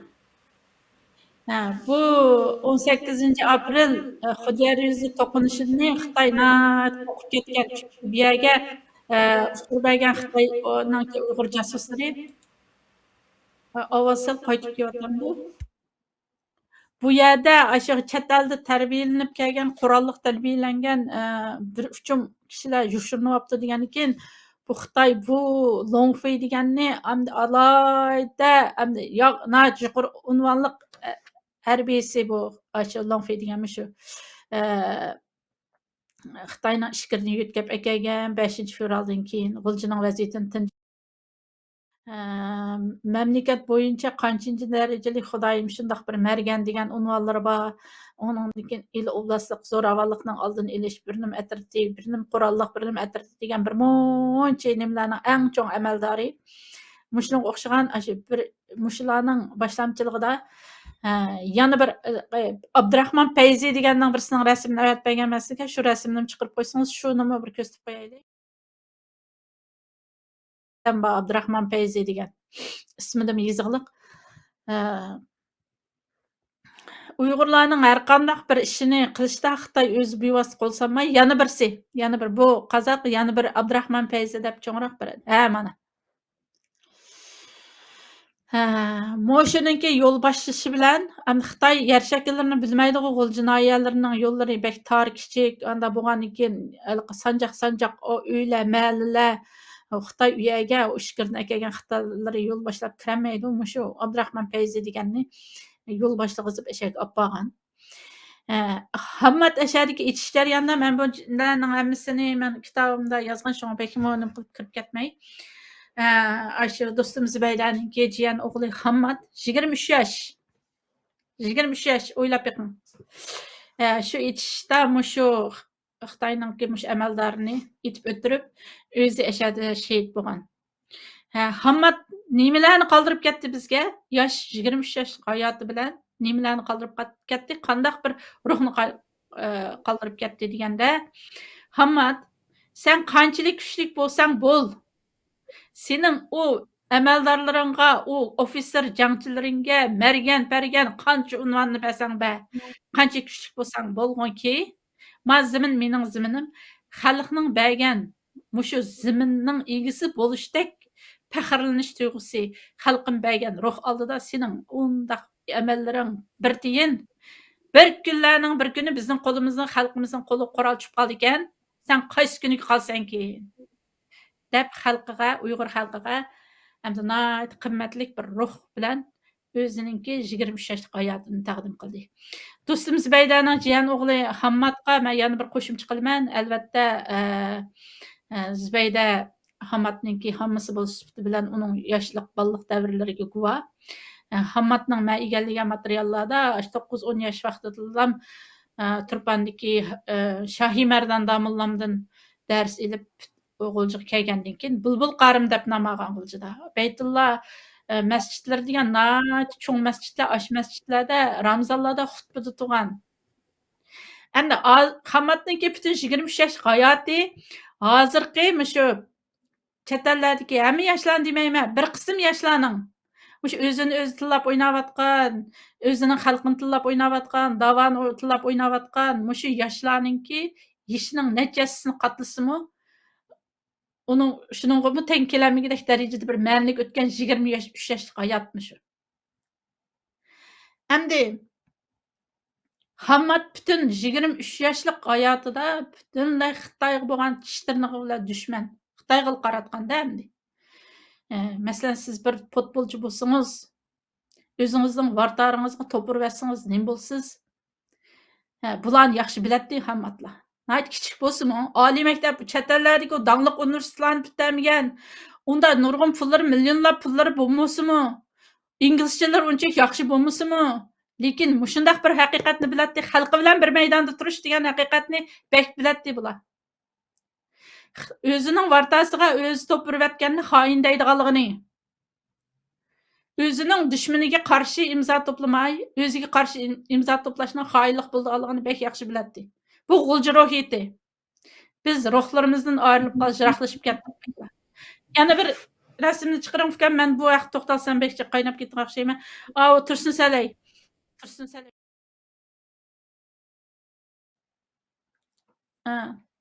Yana bir yo'q, yana bir sim. Yana bir bola, yana bir. Yana bir rasm. Mana bu Tursun Salay. Bu Hammat, ham shu Tursun Salay to'xtating. Hammatlar qatnashgan 5 fevraldagi 4 Xitoy askarlari bilan bo'lgan to'qinish bo'lgan 18-aprel to'qinishida Hammatning yendam Tursun Salay bor. Tursun Salay, Qosim Maqbar qilinib Xitoy turmushga yetayotgan kim? Hamid Muhammad mushu bolalar bor. Longfei degan u alayda askar shu yerda jon bergandan keyin Xitoy askarlarining qandaq patparaq bo'lib ketganligi bek uzun tema, buni kirmayman.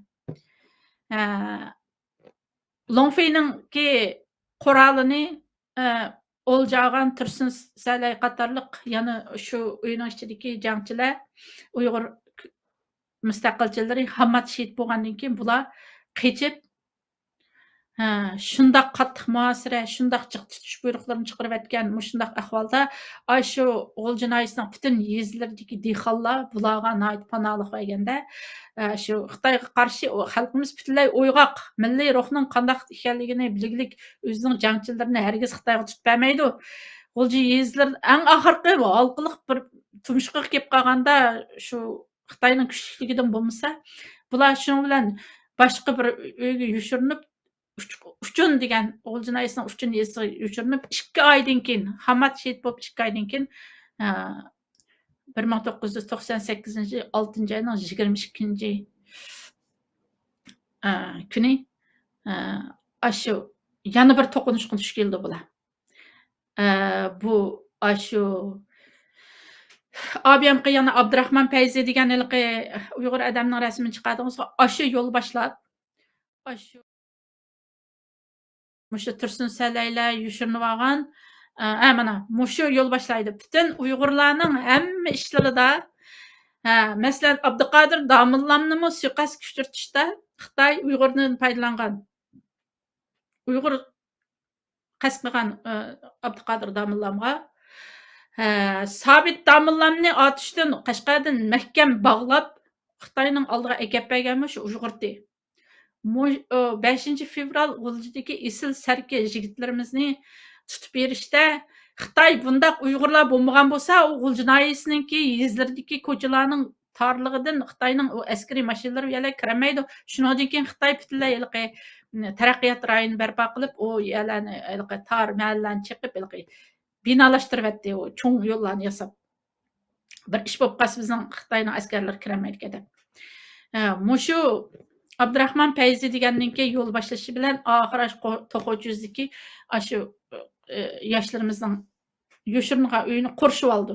Qurishib olgan vaqtida bu yerda yana kimlar bordi bu yerga desangiz, shu rasmni yana ko'rsatsangiz, Koyongchang degan bir Xitoyning rasmini avatdim men sizga.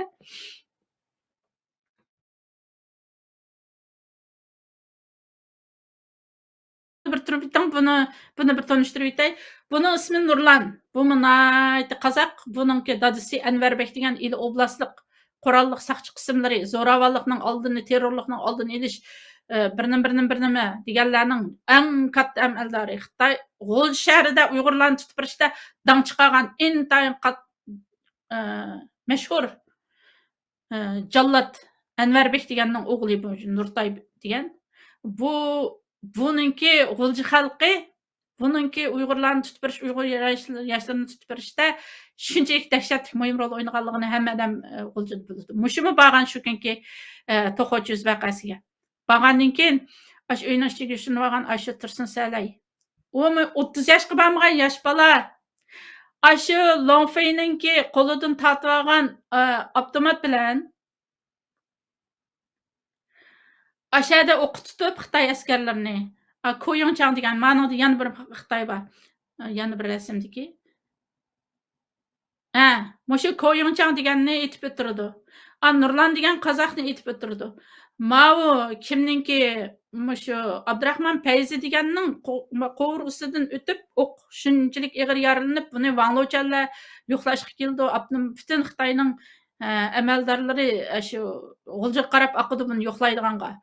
Shundaq cho'ng bir o'tish bo'lib, shu etishda Tursun Salay shu 18 aprel Xammatlar qatnashgan to'qinishdagi o'ljagan avtomati bilan etib, G'ulji xalqining, G'ulji namoyish shu uchun xalqining bu Tursun Salayga berib ketgan qahramonliklari u ayrim bir daston u.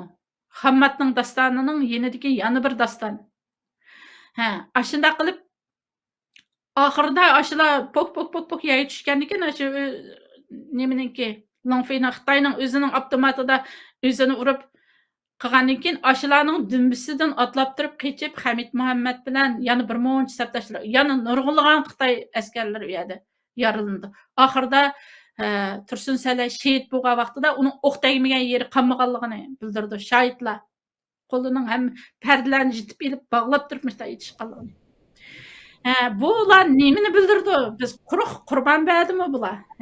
Bular qurbon berdimi? Bular mustaqillik, haqiqiy mustaqillik kurashchilari bular. Tursun Salay shu chaqda 30 necha yoshlik bir yosh yigitdi.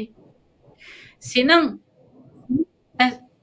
merganliging qanchalik merganliging bo'lsinki, Uyg'ur xalqini mangu bo'zaq qilmaysan. Bir kuni qurolmi tushdi qo'liga, sening qurolingni tortib olibmi, itishni biladi.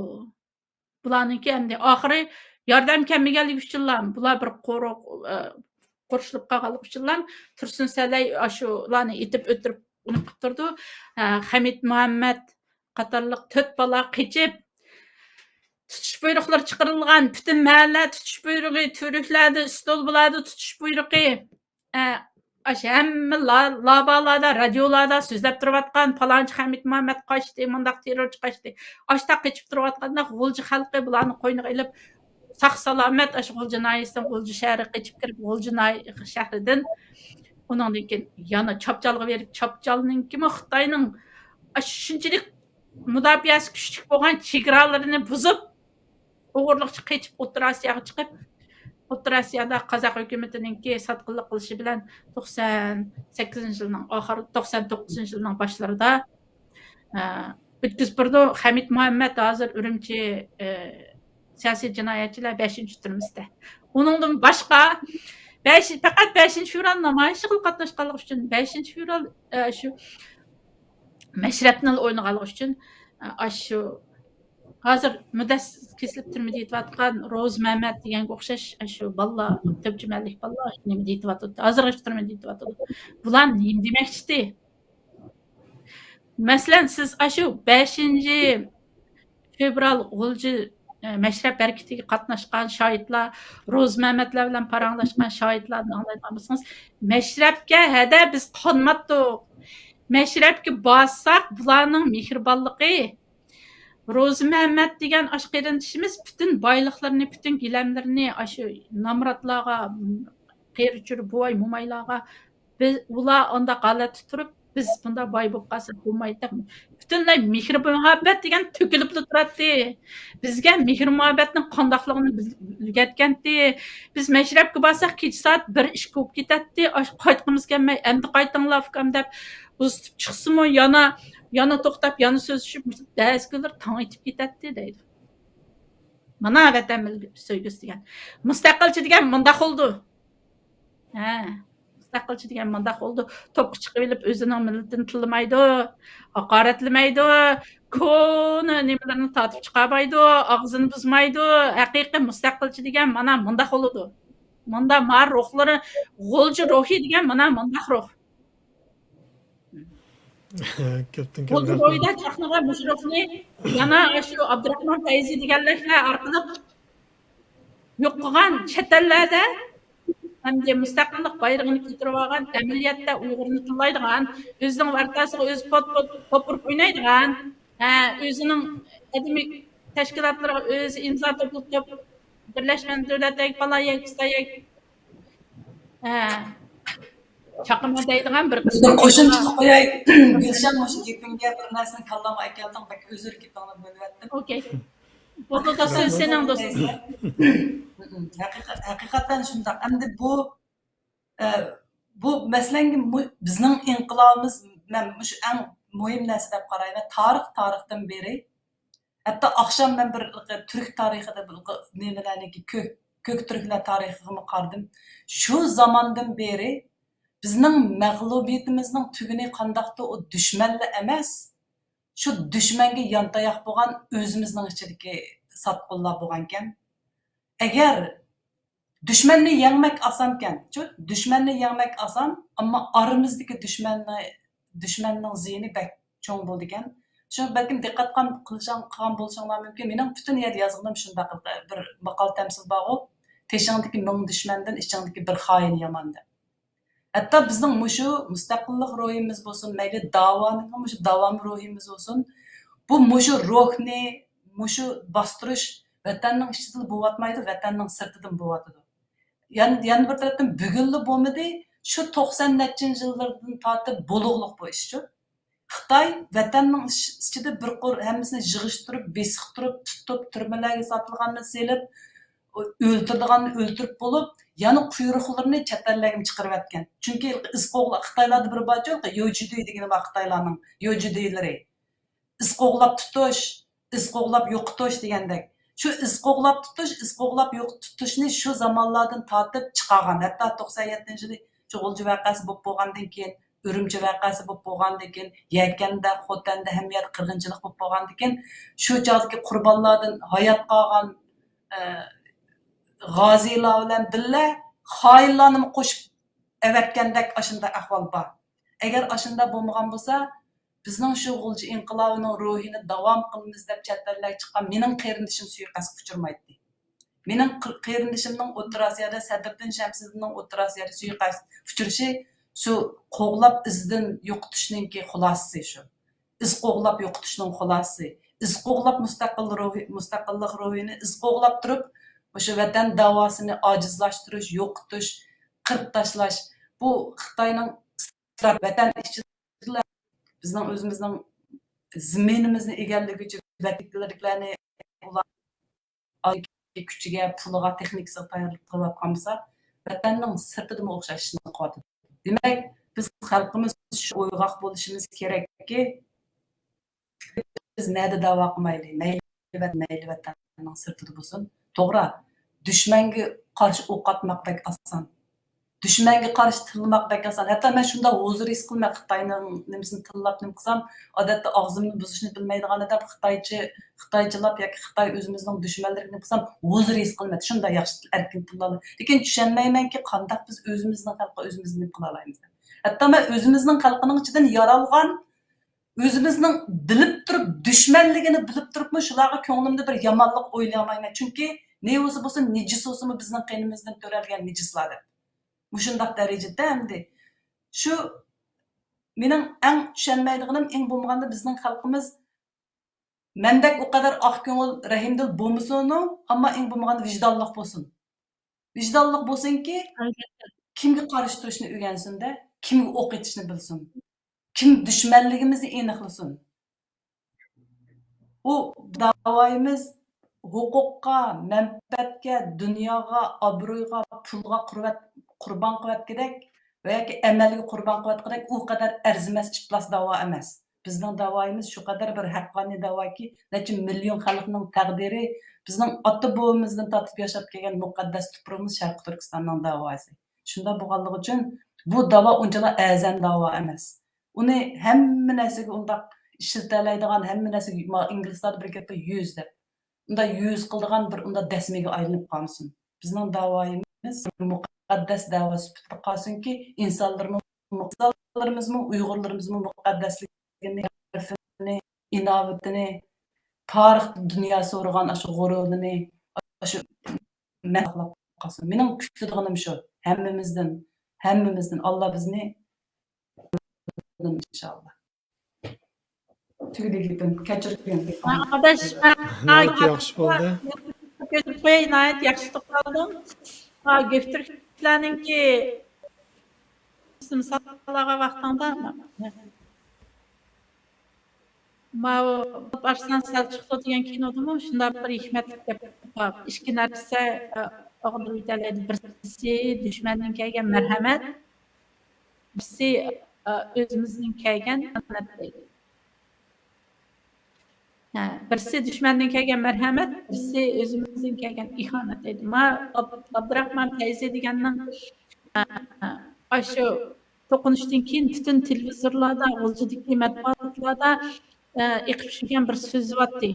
Shu chaqda intervyu qilgan ashusini keldi. Men Longfi o'lib ketganda deydi. Longfi o'lib ketganda hozir tutilgan. Hatta onun Longfi'nin mazırğı verip Arak ey Longfi deb baqirgan ko'rinishlarni ko'rsatgan. Demak, mana xalqini setishmada sharaf qozondim. Mushundaq ihanatkorlarda bular. Xalq dushman deb bularga marhamat bor. Yana bir tarafdan xalqimizga bo'lgan zulmüm var. Mesela irqchilik qilib yetib xalqini, yana shunday ozsandagi bir odamlarni ko'tarib chiqib, uning sharaflarini berib, huquqlarini berib, o'ziq qadam qilib yetishtiryapti. Bulardan shuncha gazarlanishimiz o'zimizning ichidagi bilib bilmay ihanat qilishlardan gazarlanishimiz kerak. Endi jazo lagerlarining qurilishi bilan men o'tgan yozgan bir necha maqolalarimda to'xtalib o'tdim. Görüşçilik aqtaşlar. Görüşçilik aqtaşlarni biz görüşmikin deb chaynab qolamiz-da, o'zimizniki deb ammo tishimizni sindirib olamiz. Hozir endi Xitoy allaqachon jazo lagerlaridagi chet-ellarda yashayotgan Uyg'urlarning urug' tuqqan jazo lagerlarida, turmalarda görevga bilish orqali chet ellardagi Uyg'ur davosini sistish, nima qilish uchun so'ziltib, nima qilish hiylasini allaqachon unutib bo'ldi. Ba'zi chet elliklarmi bu vaqtda maqola yozyapti. Faqatla shu yo'l orqali Xitoy tovarimizni yo'q etilsa, shu orqali qilib kelaydi. Boshqa yo'l yo'q deb qarayman. Shuning uchun mening bek ansiraydiganim agar ba'zi siyosatlarni yumshatib qilib, ba'zi turmalardagi tuqqan qarindoshlarimizni chiqarib bergan vaqtida bizning davarimiz qandaq bir davoga aylanib qolar. Bu davo urug' tuqqan qarindoshni qutuldirish davosimi yoki butun bir Sharqiy Turkistonni qutuldirish davosimi deb shu nuqtada bek o'ylanib qolmayman. Shuning uchun bu yoshlar, hozirgi davrdagi yoshlar bu davoni bek yaxshi o'rganishi, davoning biriga tez bir davo ekanligini, 70 yilning yog'isi tezda shu kunga kelganligimizni, bu tez bo'lishning sababi manfaatlar bilan munosabatli ekanligi, dunyoning manfaatlari bilan.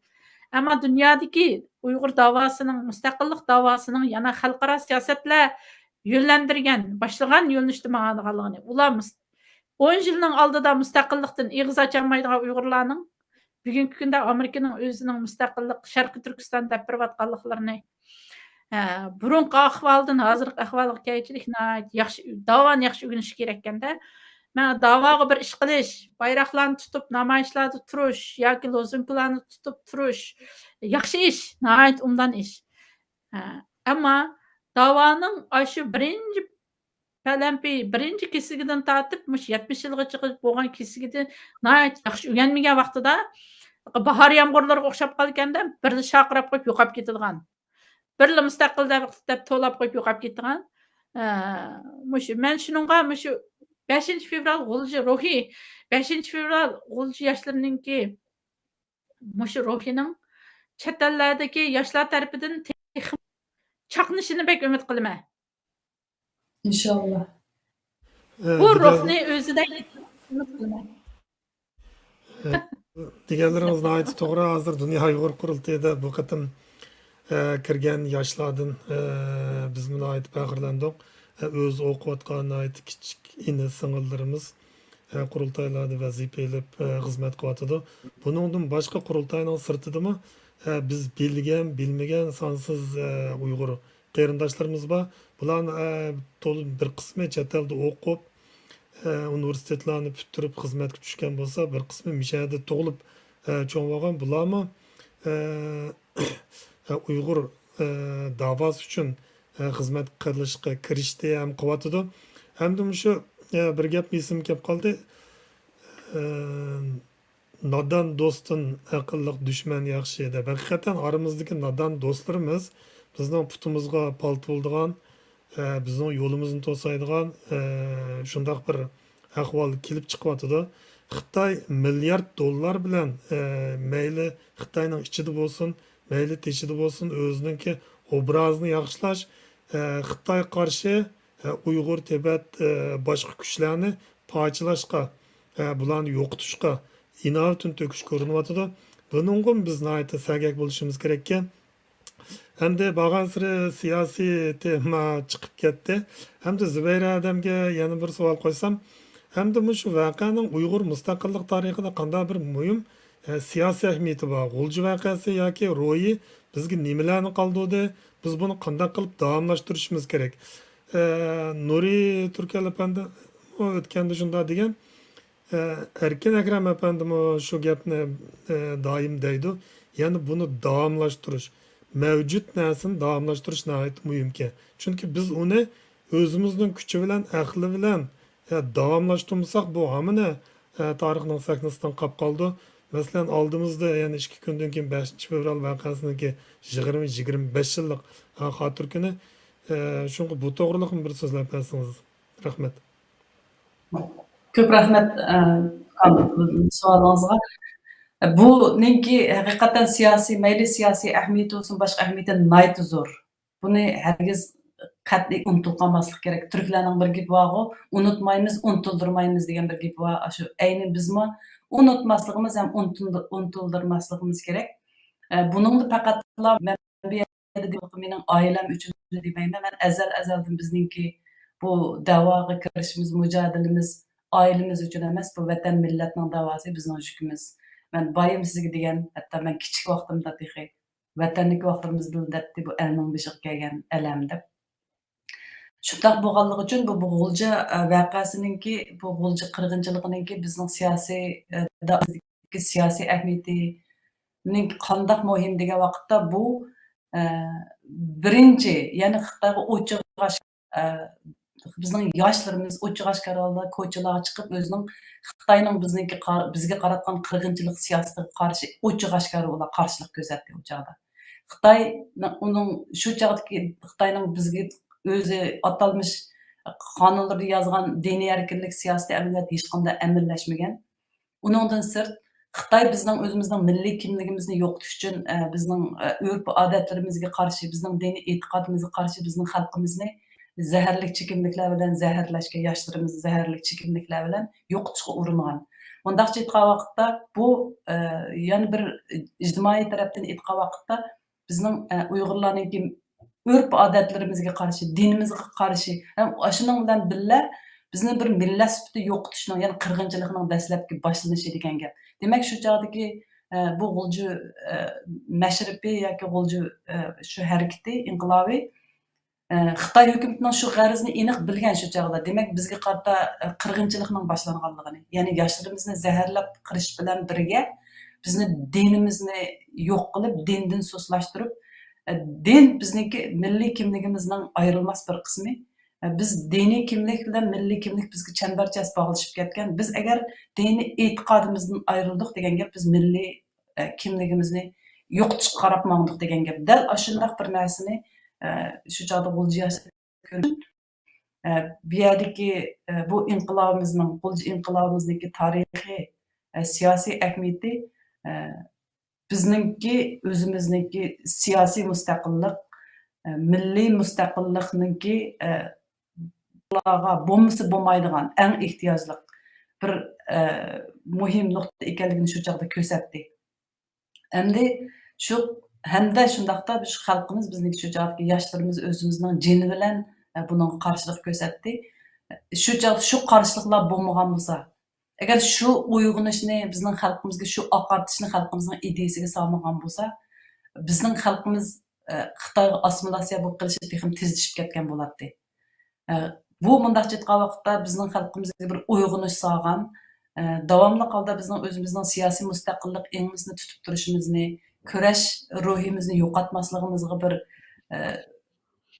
signal bergan va yoki amaliy ko'rsatgan ulgulik bir inqilob. Shunda bo'lganligi uchun bu ruh davomlash kerak. Bu mücadele davamlash kerak. Gerçi bu vatanning ichida hozir butun bizga Xitoy timtas hamma har tarafdan kontrol qilib bu sharoitni bermagan bo'lsa-mu, ammo biz chet elda, erkin dunyoda bizga keng tasha buningga mo'l bir maydon bor biz uchun. Masalan, men Avstraliyadagi Avstraliya Sharqi Turkiston jamiyatininki shularning tutgan, qilayotgan pamush bizning Uyg'ur mustaqillik ideyamiz, shu Uyg'ur mashribining ruhini davom qilish faoliyatlarini mesela alayda deb qo'ymoqchi ham butun dunyoning shundan ulgu elishini tavsiya qilaman. Nima uchun degan vaqtda men shu chog'da shaxsan o'zim shohid. Men o'zim nurg'un shu G'ulji inqilobi tufaylidan vatanning sirtiga vayron bo'lib ketgan, boshqa dunyoning bulun-pushqoqida vayron bo'lib ketgan nurg'un yoshlarga qo'limdan kelishicha yordam qilgan shu chog'da. Ashlarning bexatar o'rinlarni qilib davomli yashashi, shu inqilobning ruhini yashatish uchun shularga madad bo'lish uchun albatta ularga undaq gap ketmaydi, chunki ular shu ruh bilan vatandan chiqqan, shu ruh bilan yashayotdi, ham shuning bilan o'lib ketadiganiga mening shubham yo'q. Avstraliyada şu 99-yildan boshlab shu G'ulji mashribini yashatyapti. Boshlagan ta hozirgi mushu kunga qadar mavjud bu G'ulji mashribi bilan nurg'un narsalarni barpo qildi. Masalan, shu chog'da Avstraliyada mundaqcha qilibdi, bu Adelaide shahrida bir Uyg'urning jamiyati bor edi. Kichikgina bir Sharqi Turkistonning Uyg'ur jamiyati mavjud. Shu Uyg'ur jamiyatining g'oltiriga shu mashrab ruhi, shu inqilob ruhi, shu yerda biz o'zimizning milliy, diniy, ma'arif kimligimizni, shu mantiqlarimizni saqlashda asosiy rol o'ynayotgan bir faoliyat. Demak, yashayotdi. Ham yashatyotdi. Bizning avlodlarimiz maktablarda Uyg'ur til maktablari singdiryapti, masjidlarda singdiryapti. Demak, mushundaq faoliyat, mushundaq ruh yaşatilishi kerak. Bir Avstraliyada emas, bir Turkiyada emas, butun dunyoning har bulunpushqida biz Uyg'urlar musofir bo'lib yashayotgan har bir davlatda bu yashash kerak, bu ruh yashash kerak. Mushu ruhli bizda bo'ladi ekan, biz bu bizning vatan mustaqillik mücadelemizning ruhi hech qachon yiqilmaydi va yo'qolmaydi deb shuna qarayman. Bu otadan balaga, baladan balaga davomlashadigan, oiladan farzanddan farzandga davomlashadigan shundoq bir mirosdek bir narsa bo'lib bizga singib menishi kerak. Bu xil ruhni mashrab bilan qolmasdan maktab, maarif, ideya ham inqilob bütün narsada shu ruhning singishini, masalan, Gulshanga o'xshash, Abduvali Ayubga o'xshash, ham shunga o'xshash nurg'un shu vatan sirtida qalam ta'virtiyotgan, bizningki shu maarif, yeziqchilik ham shu ishlarimiz, shu faoliyatlarimizni davom qilayotgan, ya'ni bizning vatanparvarlik, milliy ruh bilan jug'urib turib davom qilayotgan.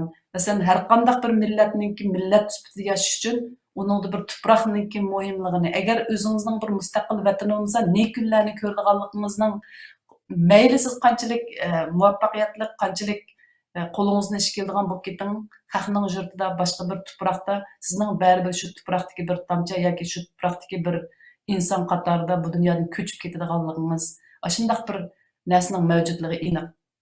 Bularni masalan, Ikkinchi dunyo urushidagi Jewishlarniki, Yahudilarning hayoti bilalaymiz. Masalan, oxirma shularni o'zining bir mustaqil tuproq bo'lmasa, bir millatning millat bo'lib turib turishining, yashashining bu dunyoda tik turishiningki imkonning oz bo'lganligi, ashtaq narsa mantiqini yetkazishga eng oxirida cho'ng bir qirg'inchilikdan keyin bir mustaqil tuproqqa ega bo'lib, hozir bunday chiqqan vaqtda butun dunyodagi asosli siyosiy va iqtisodiy shu huquq nimalarda bular kuchli o'rinlarni tuta olganligining bir cho'ng bir amaliy misol.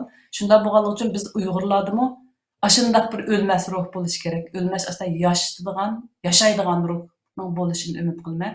Shunga bu g'ulji inqilobiy mushunda ruhlarningki mujassam bo'lishida, mushunda ruhlarni Uyg'ur millatining siyosiy davosida, bizning mustaqillik davoyimizda va boshqa milliy kimligimizni saqlab qolishda bir kam bo'lsa bo'lmaydigan, yashitadigan, biz yo'qotmaydigan bir ruh deb qarayman men. Shunchaki so'zlay. Rahmat. Sizga rahmat. Haqiqatan biz bu g'ulji o'yinni unutmasligimiz kerak. Mashrab gap chiqib qoldi. 5-islom 2-oyning 5-kuni Uyg'ur Dunyo Uyg'ur qurultayiniki tadqiqot komiteti shu mashrab to'g'riliq bir suhbat o'tkazmoqchi. Ko'rganlarimizniki bizniki e'lonimizga diqqat qilishini umid qilamiz. Bu to'g'riliq mashrab to'g'riliq ayrim bir suhbat bo'ldi. Balkim buningda texmi biz qiziqayotgan temalar chiqishi mumkin. Hamda oxirgi savolimizni Gulshan odamga beraylik. Hamda har bir odamning qilgan cho'ng ishlarida o'zining bir muhim xotirasi bo'ldi. Bu albatta yoki bir xo'shallik bo'lishimi yoki azob bo'lishimi yoki shundoq bir hissiyot bo'lishi mumkin. Ham siz bu ikki kitobni g'ulji qirg'inchiligi to'g'riliq bu ikki kitobni yozib tugatdingiz. Bu jarayonda o'zingizga qoldirgan muhim xotirangizni biz bilan o'rtoqlashsangiz bo'lamdi. Qanday bir muhim aslimi qoldi? Bu xo'shallikmi yoki bir azobmi? Buni bizning bilib haqimiz bor. Rahmat. Nayt yaxshi bir savol bo'ldi bu. Men shu 3 kitobni ikkisi 5-fevralga bag'ishlangan, birisi maqola to'plami. Shuningda shu kuchni, asosiy kuchni shu 5-fevral ro'yidan oldim. Yuqorida do'stimiz Bayda ruhni davomlashtirish chaqirish haqida Nayt yaxshi so'z qildi. Men uning so'ziga yana bir jumla qo'shib qo'ygim keldi. Bayda dedi, muarrif va hamma yezish va mushtiyatlarda texnik cho'nqorni qilish kerak deb. Endi bizning shu chet ellarda ichilayotgan ona til maktablarimizda shu 5-fevral qahramonlarining 5-fevral şehitlerinin kahramanlık iş izleri derslikler kirgizilishi kerak. Hiç bo'lmaganda sınıflarımızın isimlerini, mesela Hammat sınıfı, Abduhalil Abduhalil Mecid sınıfı, Tursun Salay sınıfı, Abdurazak Şemseddin sınıfı, Abdusalam Şemseddin sınıfı, Hamid Muhammed sınıfı degandek muştaq sınıflar bilan atab, asla kelajak avlodlarimizga mushu singdirishimiz kerak. Hamda men mushu shu kitobni yozishda butunlay ish qilib qandaydir bir ig'irchilikqa duch kelib qolgan vaqtimda mushu 5 fevral meni dast o'rnidan turg'izdi. Meni avval mushu kitoblarimni yozishga vasila qilgan Allohga ko'p rahmatlar aytish bilan birga mushundaq bir tarixni yozishimga material hozirlab bergan shu shehidlarning ro'yiga yotgan yerlarini jannatda firdavslarda qilishini tilayman Allohdan. Shularning ruhiga davomli duolarim tayyor. Men mushu kitobni yozish jarayonida shu oxirgi qismlarga kelganda o'zimninki kitobni yozish jarayonida o'zimning o'ylagan his tuyg'ularimni oxiriga qo'shib qo'ygan.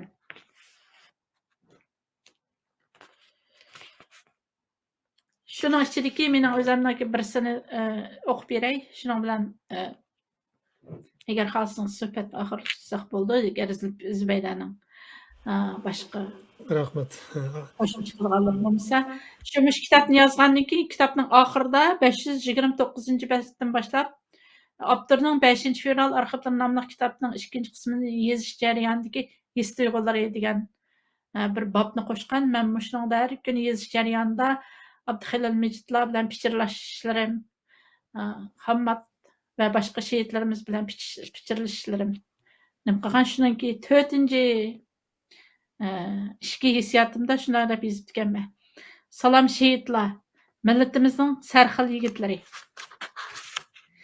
Sizlar haqida qalam tartayotgan 5 fevral arxivlarining 2 qismi oxirgi bosqichlarga kirib qoldi. Bu sizlar haqidagi dastonlar tugaydi deganligim emas. Faqat men qalamga elayotgan bir bo'lgilar oxirgi bosqichga kirdi. Vatanda mustaqillik sunoylarining chelinishi bilan xalqimiz qo'yun yanchiqlariga chin selib saqlagan yana nurg'un qahramonlik dastonlari o'tirg'i chiqdi. Bugun Kanada parlamentida Xitoyning Uyg'urlarga qarata qirg'inchilik yurgizayotganligi haqida guvohlik bo'lib o'tdi. Kanadadanmi Uyg'ur xalqini suyundirgan xabarlar chilqilgandek turdi. Men sizning savolingizga naq javob bera oldim. Nimki savolingizni ham takrorlaydi. Shu kitob yozish jarayonidagi sizga eng ta'sir qilgan xushallik yoki azob shuni so'ragandim.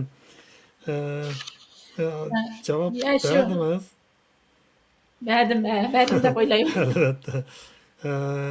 Anda bo'lsa eng oxirida suhbatimizni tugatishdan burun kelinglar bir eg'izdan shu g'ulji qirg'inchiligini bir jumladan bir xulosalab bersanglar. Kelinglar nimani deyishni xohlaysizlar shu suhbatning oxirida. Rahmat. Zubayra xonimdan kelsin. Men mushu kun G'ulji demizning xotirasi bilan butun mushu G'ulji inqilobida balları shahid bo'lib ketgan va yoki hozir qadar turmada yetayotgan yoki vayron bo'layotgan, hozir qadar yotayotgan mushundaq azoblarga yo'liqqan shunday oilalarningki shularga degan bor shahid bo'lganlar balalaringlarning jannatda bo'lsin, jannatda bo'ladi inshaalloh.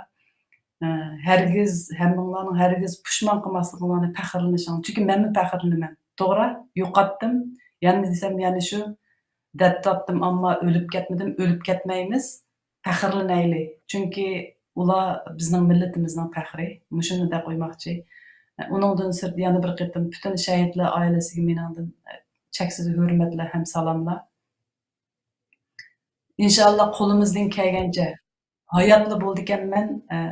Shundaq qahramonlarimiz, xalqimizning qahramonlari uchun, shundaq oilalar uchun, shundaq qahramonlarni yetishtirgan oilalar, ham vatandagi barliq ezilayotgan xalqimiz uchun mushu g'ulji ruhi bilan davomli kurash qilishni, ham mushu kurash qilish jarayonida har biringlar uchun qo'limdan kelgancha xizmat qilganimni ham shunday aytib qo'yaman. Rahmat.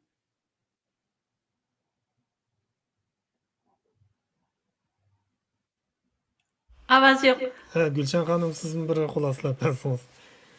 Mening bir oxirgi xulosam 5 fevral g'ulji harakatininki 4 cho'ng sarkisi bo'lgan. Uning qahramonlari, shehidlarimi bo'lgan, hamma nimasi bor bir inqilobdi. 4 cho'ng sarkisi bo'lgan. Shu sarkining ichidagi eng birinchi o'rinda turgan sarki Abduxalil Mijitdi.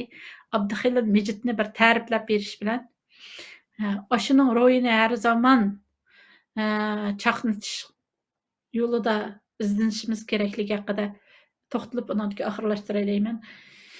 Birinchisi Abduxalil Mijit Xitoy maktabida o'qigan bir bola Uyg'urchasi ancha yaxshi emas turib, tushsiz bir notiq, bir mo'jizadek bo'lgan. G'uljidagi butun mashrablarda shu leksiya so'zlab, tabliq so'zlab, shu o'zining sabdoshlari bilan birga G'uljidagi butun mashrabni yaydigan, masalan, Amerikaninki Martin Luther King bilan o'xshash o'rin qo'yma.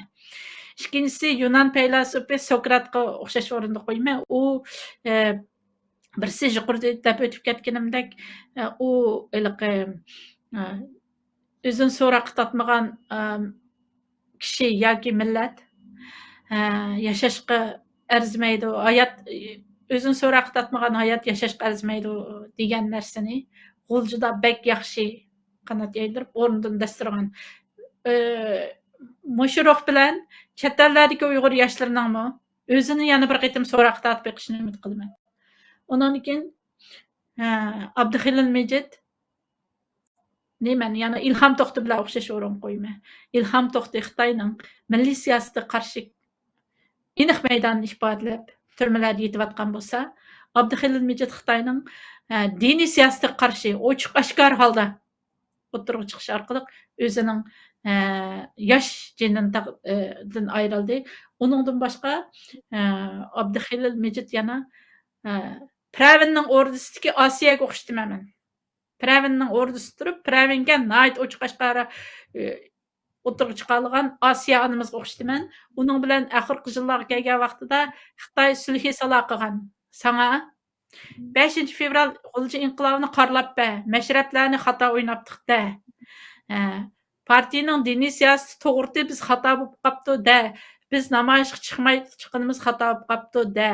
Biz sana palonchi yerning palonchi huquqini, palonchi ilg'orlik taxtini, palonchi Abdumrayning bundaq nimsini berayli deb oltin tovoqda jiq narsalarni sungan Xitoy.